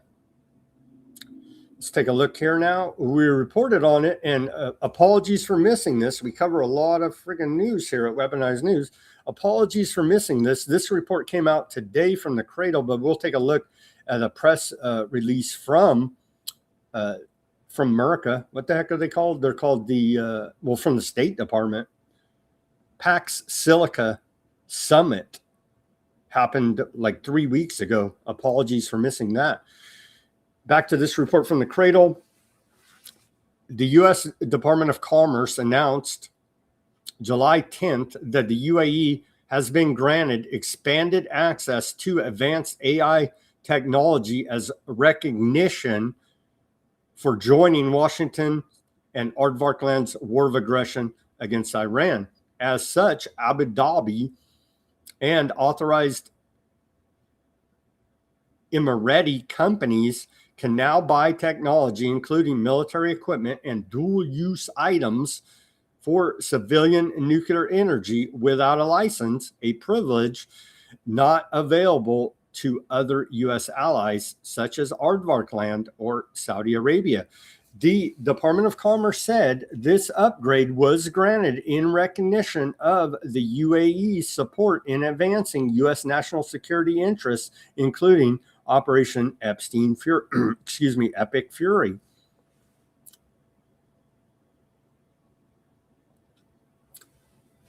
In the initial phase of the Iran war earlier this year, Abu Dhabi carried out dozens of airstrikes even before facing Iranian missile retaliation. The monarchy also intercepted hundreds of Iranian missiles and played a role in maintaining commercial shipping through the Strait of Hormuz.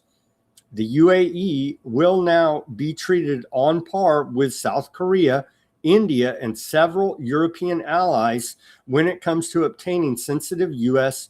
technologies with possible military uses. I don't know what could go wrong. Crazy Muslims that you say, oh my God, what happens when, well, we'll have to bomb them because they're going to nuke us in 2 weeks down the road. Don't you worry about that, I'm sure. Continuing here, among the beneficiaries of this upgrade in relations are Emirati AI firm G42, which can buy advanced chips from NVIDIA without lengthy export licensing, and U.S. tech giants Microsoft and OpenAI, which plan to build major data centers in the UAE, i.e., scientific dictatorship, technocracy, one world government. Although Emirati officials have unsuccessfully lobbied for years for greater access to U.S. AI technology, they reportedly approached the White House directly after the war on Iran began, emphasizing their participation demonstrated their importance as a strategic ally. Nonetheless, the decision has stirred controversy in Washington as G42 is controlled by UAE National Security Advisor Sheikh Tahnoon bin Zayed Al Nahyan. Does he have 1, 2, 3, 4, 5, 6 names? A major business partner of the Trump family. Shocking, I know. Insider dealing corruption by Trump. Abu Dhabi's upgrade comes as Washington further consolidates its influence over global AI supply chain via Pax Silica initiative. And we covered it when they first did this. When did this first come out? Oh, this is a new one, actually. But we did cover it. I did notice it when it first came out. Bureau of Industry and Security, they put out a bunch of press releases. It was launched last year, December. Pax Silica seeks to dominate the AI economy by tightly managing its supply chains, including raw materials. Well, nothing goes through the Strait of Hormuz, it's closed. So good job. You're managing it very tightly there. Shipping routes, data transmission, and chip manufacturing. Signatories to Pax Silica, Signatories include Aardvarkland, Qatar, UAE, India, Argentina, Chile, the EU, Japan, South Korea, UK, Australia, and dozens of others. The United States and the Philippines launched plans for 4,000-acre economic security zones to shore up supply chains. First AI native industrial acceleration hub under Pax Silica. And that's a press release put out. Silica, excuse me. I don't know why I want to say silicona because it's a giant con job, probably. Freudian slip there. Pax Silica. And that's a press release from U.S. Embassy in the Philippines. The initiative is primarily intended to limit China's control of AI supply chain. U.S. officials have openly stated that Pax Silica is designed to block the Belt and Road Initiative. We got to do all this for the AI Cold War with China, but we're helping China in the AI Cold War against China. Funny how that works, isn't it? And they put out a press release here. I'll link to it out of the State Department.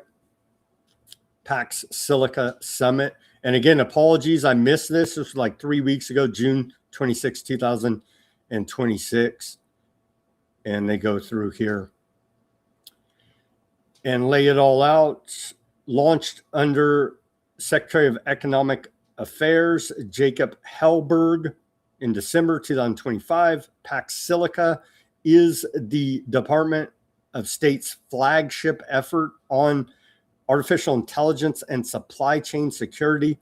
The initiative aims to build new economic security consensus among allies and trusted partners to advance secure, prosperous, and innovative supply chains spanning critical minerals, energy inputs, advanced manufacturing, semiconductors, AI, and technology infrastructure. Those interested, search outcomes of the second Pax Silica Summit, and I'm sure you can find it. I'll link to it at Weaponized News, and you can read the full press release there. We give you the summary. Russia, Ukraine, man, not looking good. They're bombing the hell out of each other. Russia intercepts Western AI drone smuggled for deep strikes. FSB says it sees the cache of drones, smuggled across Russia in appliance trailers to be used for strikes on remote military bases in the Ural Mountains and the Far East. Remember, what was that? Operation Spiderweb, if my memory serves correctly, where Ukraine had smuggled a bunch of these mobile drone units inside Russia and launched attacks. What was that, like 6-8 months ago, something like this? Operation Spiderweb, if you can remember that. And so that this report reminded me of that. It's ongoing. The war there is horrific. It needs to stop. It is quite horrific. Part of the engineered energy crisis, Ukraine heavily targeting Russian energy infrastructure, blowing up their petroleum manufacturing facilities right and left, as we continue to cover here now. Ukraine killed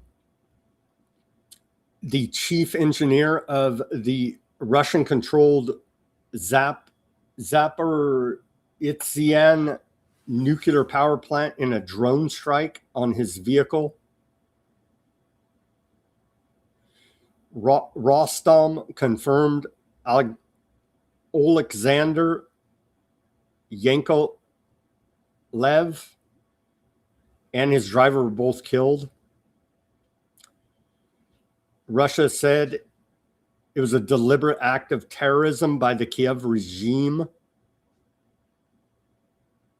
and said they will retaliate. And so now they're doing back and forth car bombings, drone strikes, targeted assassinations, as has been ongoing in this war, Russia-Ukraine war. Fedorov steps down as Ukraine's war minister.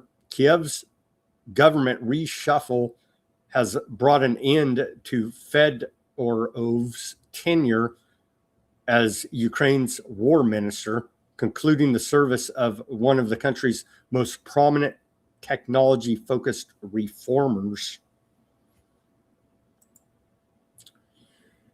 And yeah, Russia's bombing the hell out of Kiev. There's video of it at night, and there's giant explosions going off. I don't know if we even need to show the video. It's ongoing. It's quite horrific and needs to stop. Okay, there's a quasi-secret, which is not secret if anybody cared to go look. I don't see much reporting on it. War on drugs, which is part of building out the Greater North America Project, i.e. our section of one world government, our region of it here in America. And so U.S. Southern Command here now, they say they're constantly doing operations in Mexico, Central, and South America. They say partnerships in action for Western Hemisphere security. And here they're talking about doing aerial drills with Chile. America's counter cartel coalition in action, working alongside regional allies. U.S. and Ecuadorian maritime forces patrol critical corridors in the northeastern region to deny narco-terrorist organizations freedom of maneuver. That's right, because the U.S. government are the big drug contraband traffickers, and any independents out there, cartels or whoever the hell else, is going to get blown up, you see. Historic blow to maritime drug trafficking here now. Coast Guard, they don't just whack them, they pull them over at least. They claim they did a big bust here off Costa Rica coast. Well, they say 597 kilograms of liquid cocaine in 11 containers, 113 kilograms of cocaine packages. They arrested 4 Costa Rican crew members. That's what you're supposed to do. They're facing up to 20 years in jail for international drug smuggling. That's what you would expect. Here's the seized drugs, allegedly. Right there. So that's what you're supposed to do, allegedly, if all this is above the board. You don't do the extrajudicial assassinations and say, as U.S. Southern Command has done, we've documented, I can't even remember, over 100 now, right? I can't even remember the number. Anyway, they've done all these murders claiming they were narco drug trafficking terrorists. You're supposed to at least arrest them and have some evidence to prove the claim you're making that there's these narco drug trafficking criminals instead of just whacking them. What are they doing here? They're bringing back regional support, regional security, world renowned for its expertise. The U.S. Army Corps of Engineers has a deep legacy of partnering with nations in Latin America and overthrowing their governments. Oh, they left that part out. So now they're working in Guatemala to modernize Guatemalan railway system. What, I don't know, would they load up dissidents in the back of a train car? Have we seen that? No, that could never happen. Well, they're working on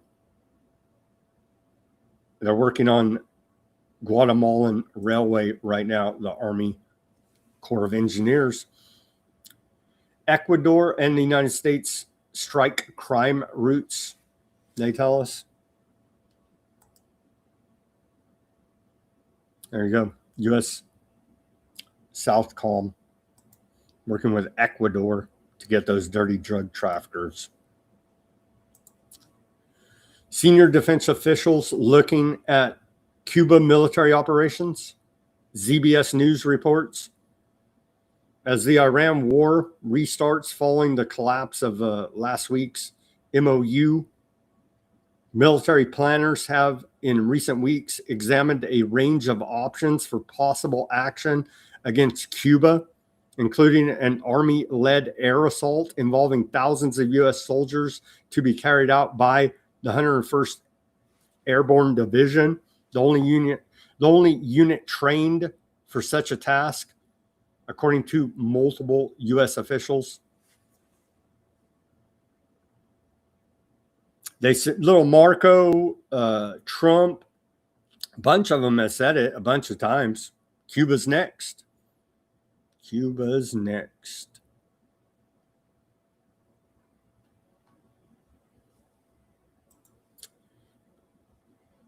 So Trump not shy about naked U.S. imperialism building out the Greater North America Project.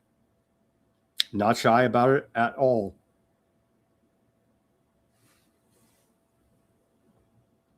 What do you do with a drunken Hegseth? Secretary of War Pete Hegseth says the high T Department of War. We're talking about giving soldiers testosterone supplements. At the Department of War, we have the most elite warriors on the face of the earth. Every single day, you are pushed to your absolute physical and mental limits to master the profession of arms. We demand your all, and you give it. But while we invest heavily in our weapon systems, platforms, and gear, our most decisive tactical advantage will always be the individual warfighter. We have a sacred duty to maintain that advantage, which is why we must constantly look for new ways to optimize your performance, your resilience, and your long-term health. And to meet that commitment today, I'm authorizing a new screening program for testosterone deficiency for our service members, ensuring you have the right testosterone levels to operate at your absolute best. Because it's well-established science that as we age, testosterone levels often naturally drop. Under the supervision of our world-class medical professionals, warfighters age 30 and older are going to be tested annually as part of their periodic health assessment. It's a health assessment that happens every year. We're just adding this test. Those under 30 can voluntarily choose to get the test as well. If treatment is recommended, it's entirely your choice to receive testosterone Replacement therapy. It's your choice until it isn't. Again, experimenting on U.S. military as per usual. Chairman of Joint Chiefs of Staff, General Dan King, said, we've got defense CEOs, tech pioneers, capital allocators, investors, military officers, and the way I think about this is the three amigos of America's defense: funders, founders, and fighters.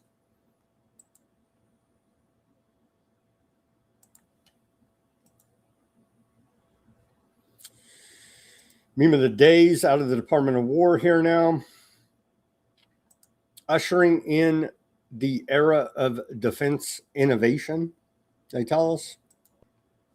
President Trump is equipping U.S. forces to deter global threats, protect sovereignty and the homeland, and keep America the world's most advanced military, they tell us here now.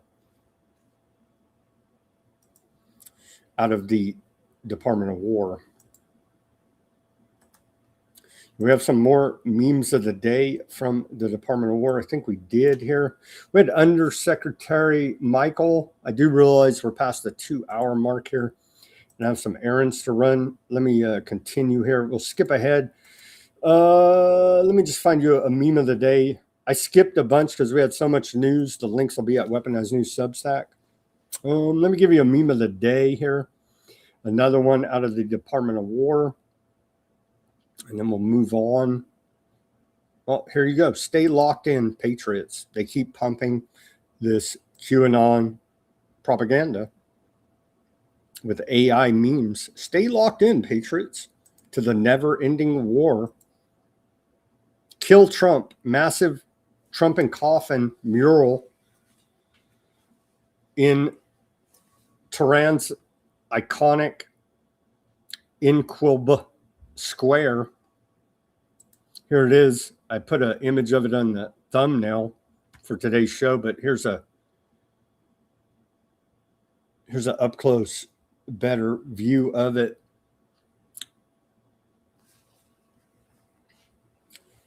A poster of horned Lindsey Graham on a gravestone reading, "Your dream of victory will be buried with you," is also displayed nearby.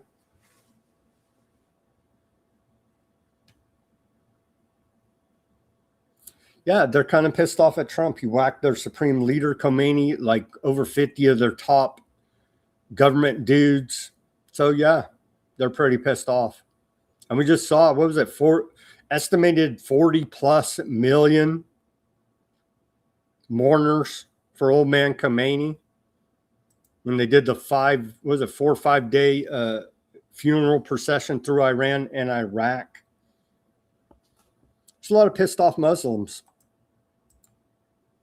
A lot of pissed off Muslims. And Trump's building his ballroom bunker. The rest, Finland, we reported yesterday, they have underground bunkers for their population. Here in America, we have nothing. We have lying energy secretaries that tell us data centers lower electricity costs. Lying Trump, there's no inflation. Lying Federal Reserve. It's just, we have nothing.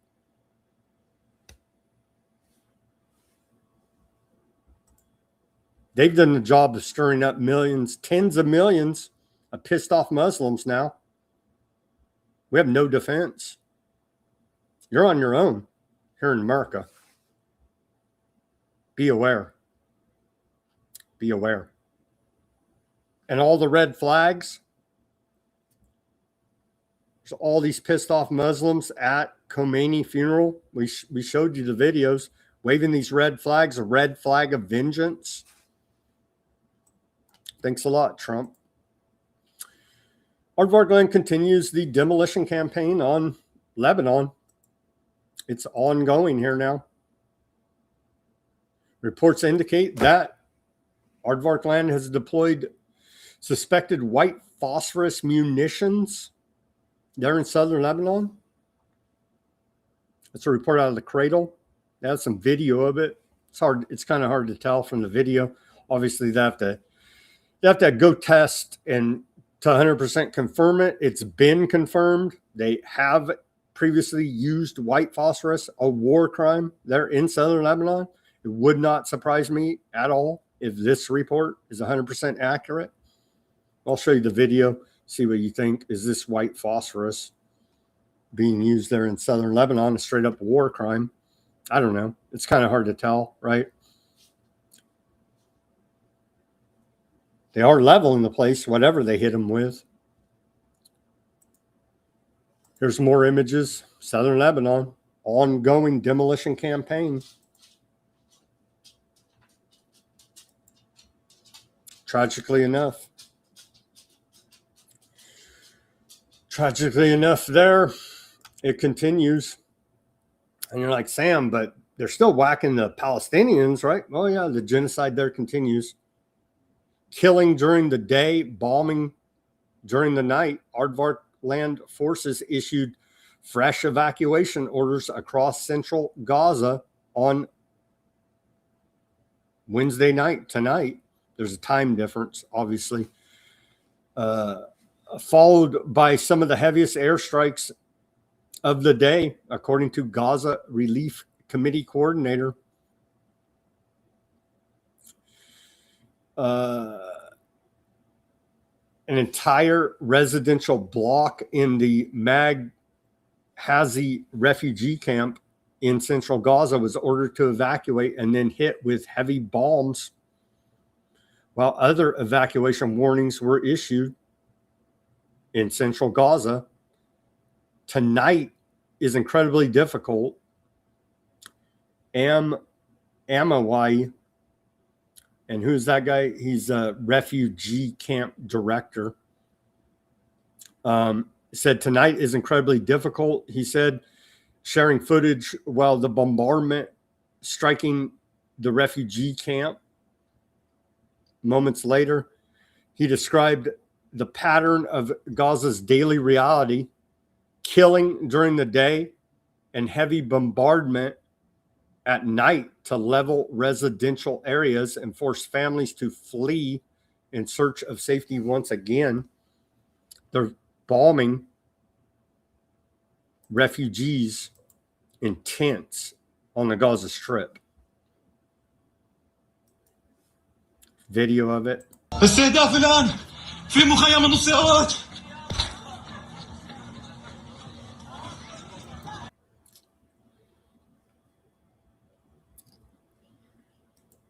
Not much out of it. You can't get much out of it. You could see they bombed them at night from a cell phone video there. Tragically enough, since the ceasefire on Gaza on October 11th last year, the Gaza Ministry of Health said 1,123 Palestinians have been killed.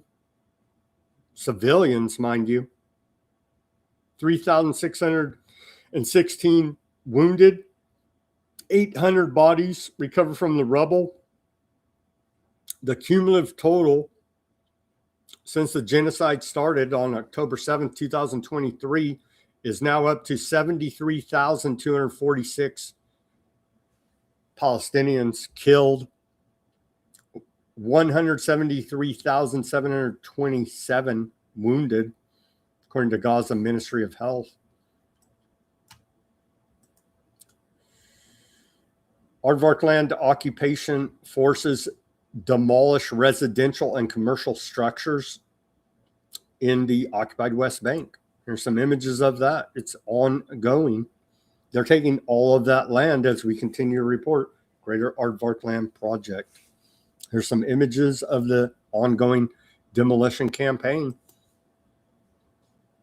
They're leveling the place for the ultra-Zionist settlers to move in. If you say something, this guy shoots you in the face. And he might just shoot you in, and probably will just shoot you in the face for the hell of it. That's their thing, killing Palestinians. Tragically enough, the genocide there continues. That's all the reporting I have for today. Thank you, everybody, joining us. Let's see the latest from Iran International headlines, and we'll get out of here. Let's pray for peace. It's horrific. It really is quite horrific.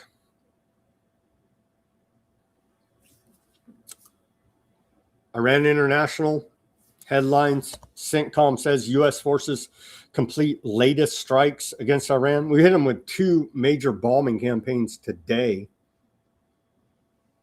IRGC says it targeted U.S. radar in Kuwait. Troops in Iraq. CENTCOM says U.S. forces complete latest round of U.S. bombing campaign. Iran state-run media says air defenses shot down U.S. MQ-9 drone. Iraq's governments change, but Iran influence remains, U.S. lawmakers say. They have all these militia groups there in Iraq, part of the Iranian proxy army force. And then, of course, they have the different factions of Muslims fighting amongst themselves, the Shias, the Sunnis, and all these other spin-off groups. All right, let's check on the latest headlines out of Al Jazeera, and we'll get out of here. Thank you, everybody, for joining us on this tragic Wednesday edition of Weaponized News. It appears the Iran war is only intensifying. Same headlines basically out of Al Jazeera. U.S. bombs Iran and disables Iranian oil tanker. Sirens in Bahrain and Kuwait. Maybe Iran won't have to worry about building its country around our bases if they blow them all up. Just saying. Iranian doctor says U.S. strikes damaged children's cancer hospital. Surprised they didn't just blow the whole thing up. You know what I mean? Probably coming tomorrow. IRGC claims attack on U.S. forces at Kuwait's Ali Al Salem base. Lebanese army does not want to work directly with Aardvark clan. Shocking. And Aardvark clan returns body of missing Lebanese soldier. Well, that's very good of them. They're building the goodwill, returning the Lebanese soldier they killed. Well, and by the way, I had it going through my head when we were on the Strait of Hormuz section, and U.S. Mr. America, we're the good guys. We killed 3 Indians. That was like, everybody forgets about that. America killed 3 Indians that have nothing to do with nothing. You know what I mean? They're just trying to ship some goods through the Strait of Hormuz. We whacked them like last month. We're just like, whatever. Dead Indian. We're the good guys, America. It's truly incredible. It is truly incredible. The level of malice and evil coming out of the Trump administration, the Department of War. It's truly heartbreaking. It truly is. And all this is going to come back home. I see the comments. I see the wisecracks and all this. Who cares? Another dead. We love dead terrorists. We love the dead Muslims all over the place, right? It's going to come back here. Understand that. Know that. And the draft is going to start up, or at least automatic registration for selective service at the end of this year. Probably idiot American. Oh, your sons and daughters went and died in another illegal foreign war of aggression. They'll probably cheer that on too. America's soul is corrupt. I am very concerned about this. Very concerned, as you should be. Let's pray for peace. Let's pray for peace. It's not looking good. It's not looking good. Okay, over to the channels. Let's see if anyone is tuning in on the Odysee today. And is there any chat over there? Let's take a look. Well, shout out to those tuning in on the Odysee. Thank you for tuning in and chatting it up. I do see Fat Bob. Thank you for tuning in, Fat Bob. Shout out to Danger. Fat Bob. Was Danger say tax schemes, aka now I missed it. It jumped. Let's see. Fat Bob says we know he will be confirmed. He's talking about Blanche. Let's see. Fat Bob says this is what emboldens Scientology to do the same to their rape victim, Sam. Victimize the victim for decades. Danny Masterson cases. Boom. Yeah.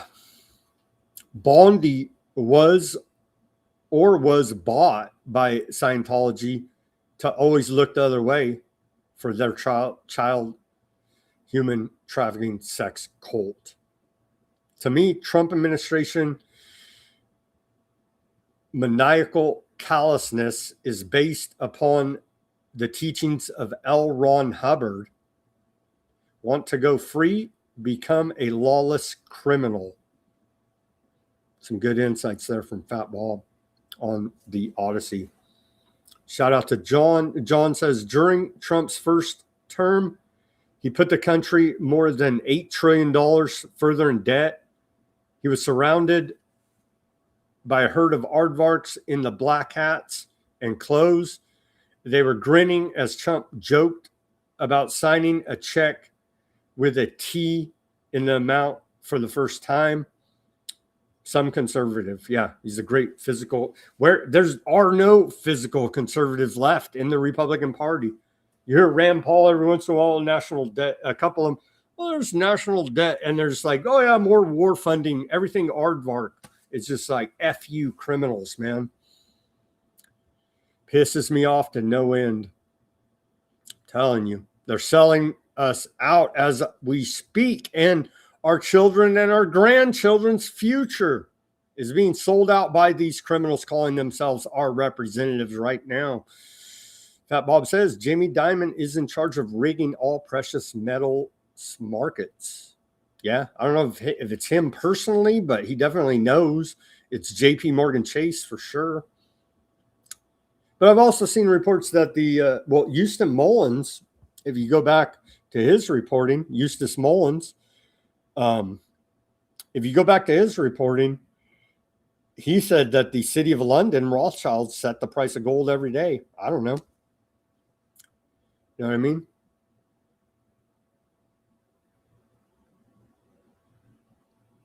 If it is gold and it's worth $1, it must be microscopic. No, they say it's $1, right? But it's gold bullion essentially, and this one's gonna allegedly have collector numismatic value because it has Trump's face. If you want a giant corrupt asshole, sure MAGA loves it, but yeah.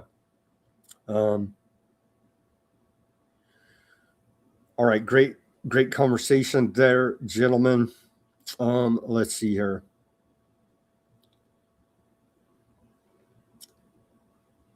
JP Morgan Blythe Masters was lying about that. Fat Bob says price of silver specifically, Sam. Yeah. Are Mullins books still available? I don't know. I have Secrets of the Federal Reserve. And another one, Murder by Injection, I believe. Yeah. And then that reminded me, thinking of Eustace Mullins, now past great researcher, patriot, exposing major parts of this one world government conspiracy a long time ago. Anyhow, that reminded me, now I can't even remember the guy's name. Old reporter has been banging on about the medical corruption. What the heck's his name? Now I can't even remember. Apologies here. John, what the hell? I can't even remember his name. You guys know him. John Rappaport passed away, sadly enough. Bless his soul.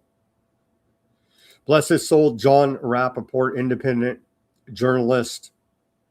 That has been exposing Rockefeller medicine for as long as I could remember, for a long time. Yeah, Rappaport.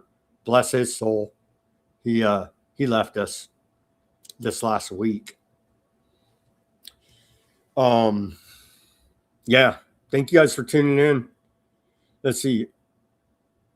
Any other comment? John Rappaport, a true heavyweight, indeed. Indeed. We lost a good one there. John says, I need to buy as much diesel as I can store. It may not be available when I need to cut brush on my property. Lubricating oils may be scarce. Yeah. We need to prep, man. Everybody needs to prep now. Start prepping now your essentials. They're shutting this thing down, man. They're engineering an energy crisis, and it will be available. They may ration it. The price is going to be sky high, right? Prepare now. Food, make sure you get clean. You can have the basics, just the basics. I'm not saying build a $1 billion bunker like the assholes that caused all this, but at least some storable food, access to clean drinking water, fuel, oil, basic necessities. As John's talking about there, you know what you need for your own personal operation, your family, your group in your community, in your area. I would highly advise that start going about stockpiling supplies, what you can do now, because all signs point toward this is going into full on world war. We know they're blowing up a bunch of Russia energy production capability. We're going about blowing up Iran's energy production capability all over West Asia, blowing it all up. So, yeah. I should write you an email, Sam, for some advice on some assets. Send me an email, Fat Bob. Send me an email. Let me put up my email. Do I have it here? Here's my email. My email is open. Sam@weaponizednews.com. You can see it right there. It's open for everybody. Send me hate mail if you want, but I'm just trying to say that we can see the writing on the wall, and we have a window right now to take advantage of, and everybody should. I am going to do whatever little bit I can in my own life over here. You know what I mean? And I think everybody should prep as much as you can. But the bare basics, right? Clean drinking water, food, and energy. And energy.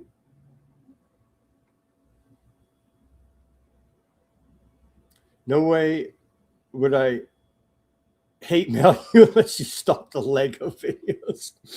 All right, Fat Bob, thank you very much for tuning in. Appreciate all of your comments and action with the show in the chats. I truly do appreciate it. Thank you for tuning in. Everybody on the Odysee, X, Bitchute, Substack, Rumble, Facebook, and YouTube. Let's head over to these other chats, see what we picked up today on the YouTube. How in the world are we letting a mayor stay in office who says she's going to abolish the police department? He is clearly trying to destroy us from within. I don't know what that was even about, but Pablo says Trump is your daddy. Really? I'm not into homoerotica, but a lot of MAGA appear to be. Keep bombing them, Pablo says. Pablo, do you understand? You clearly don't. That all of this is going to come back home to roost. It already is.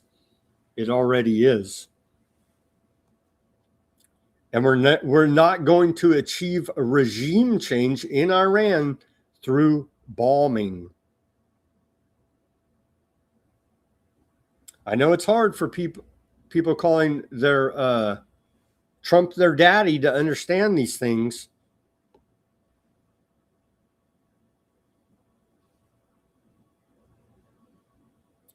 The Iranian people are going against the government, and U.S. is helping them get free. They're saying here who are those 40 million plus mourning old man Khomeini? Give me a break. They tried regime change. It failed. That's why we're bombing them now. Please attack 2 Islamic terrorist regime centers in all cities in Islamic Republic of Iran. Wow, we got a lot of warmongers here on the YouTube chat.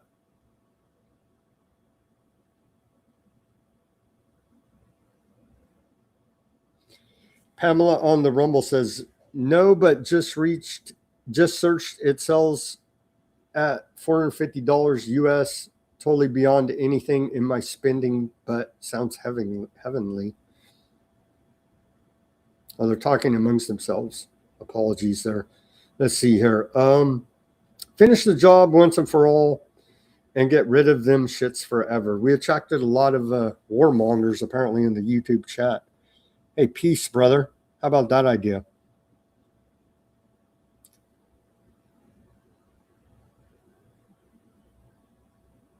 Long live Iran. I guess we had both sides. We had long live Iraners and bomb them into the Stone Agers is the discussion in large part on the YouTube. Oh, here you go. You're an idiot. Oh, and the very shut up.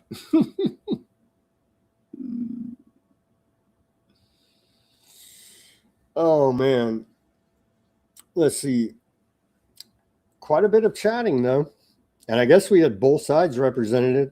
Pro-Iran, against Iran government. Quite a bit. Shout out to A-Dub. I see you there, regular listener. Hey, better late than never. How we doing today? Yeah, shout out to Mac. Let's see. You look like Mr. Rogers. Huh. Is that an insult? I think that's supposed to be an insult. At least you didn't call me Gavin Newsom today.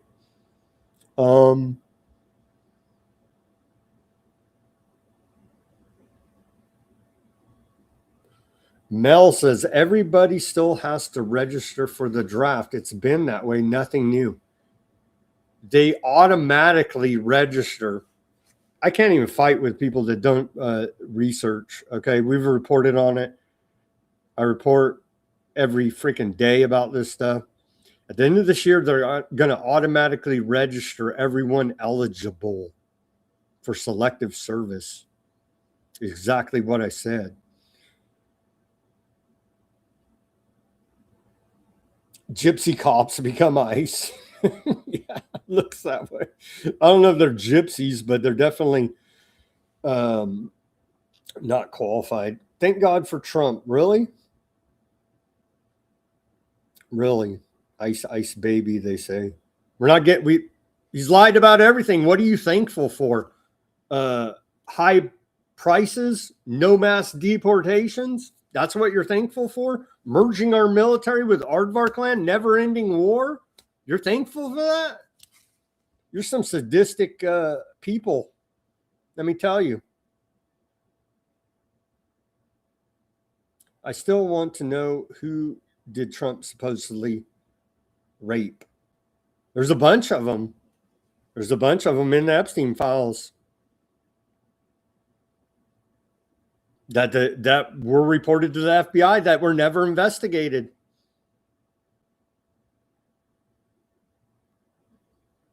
We've covered it here, painfully so.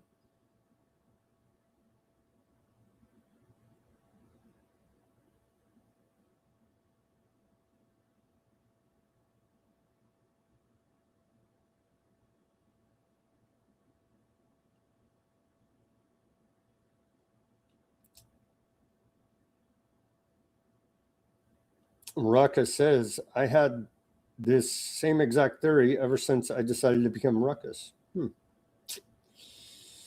All of our government's waste broken flock cameras is a rare one I can be happy about. Pamela on the Rumble. So are we still at war? Yeah, we're bombing them right now, and they're bombing our bases. Yeah, I'd say we're still at war.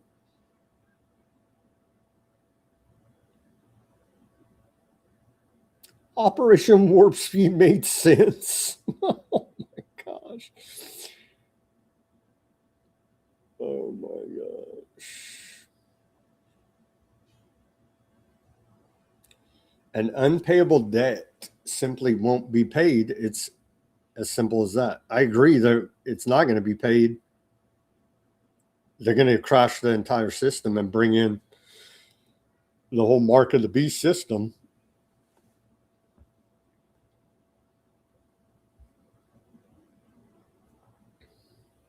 Strong, Bart on the Rumble. Shout out to you guys.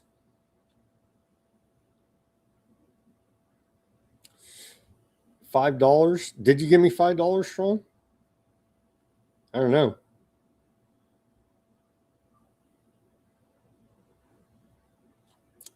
Strong. If you're still listening on the Rumble, shoot me an email if you ever want to come on Weaponized News and do some financial reporting about cryptos or whatever. I see you posting about it all the time. If you're interested, come on. I'll put you on Weaponized News. We can talk about it. You staying safe from gonorrhea parasite. That's a good one, Randy.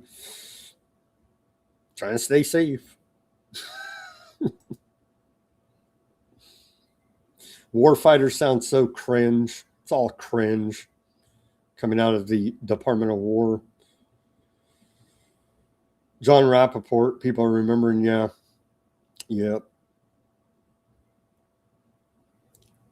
He was an all-timer, man, fighting Rockefeller medicine for sure, exposing all the corruption for years and years and years.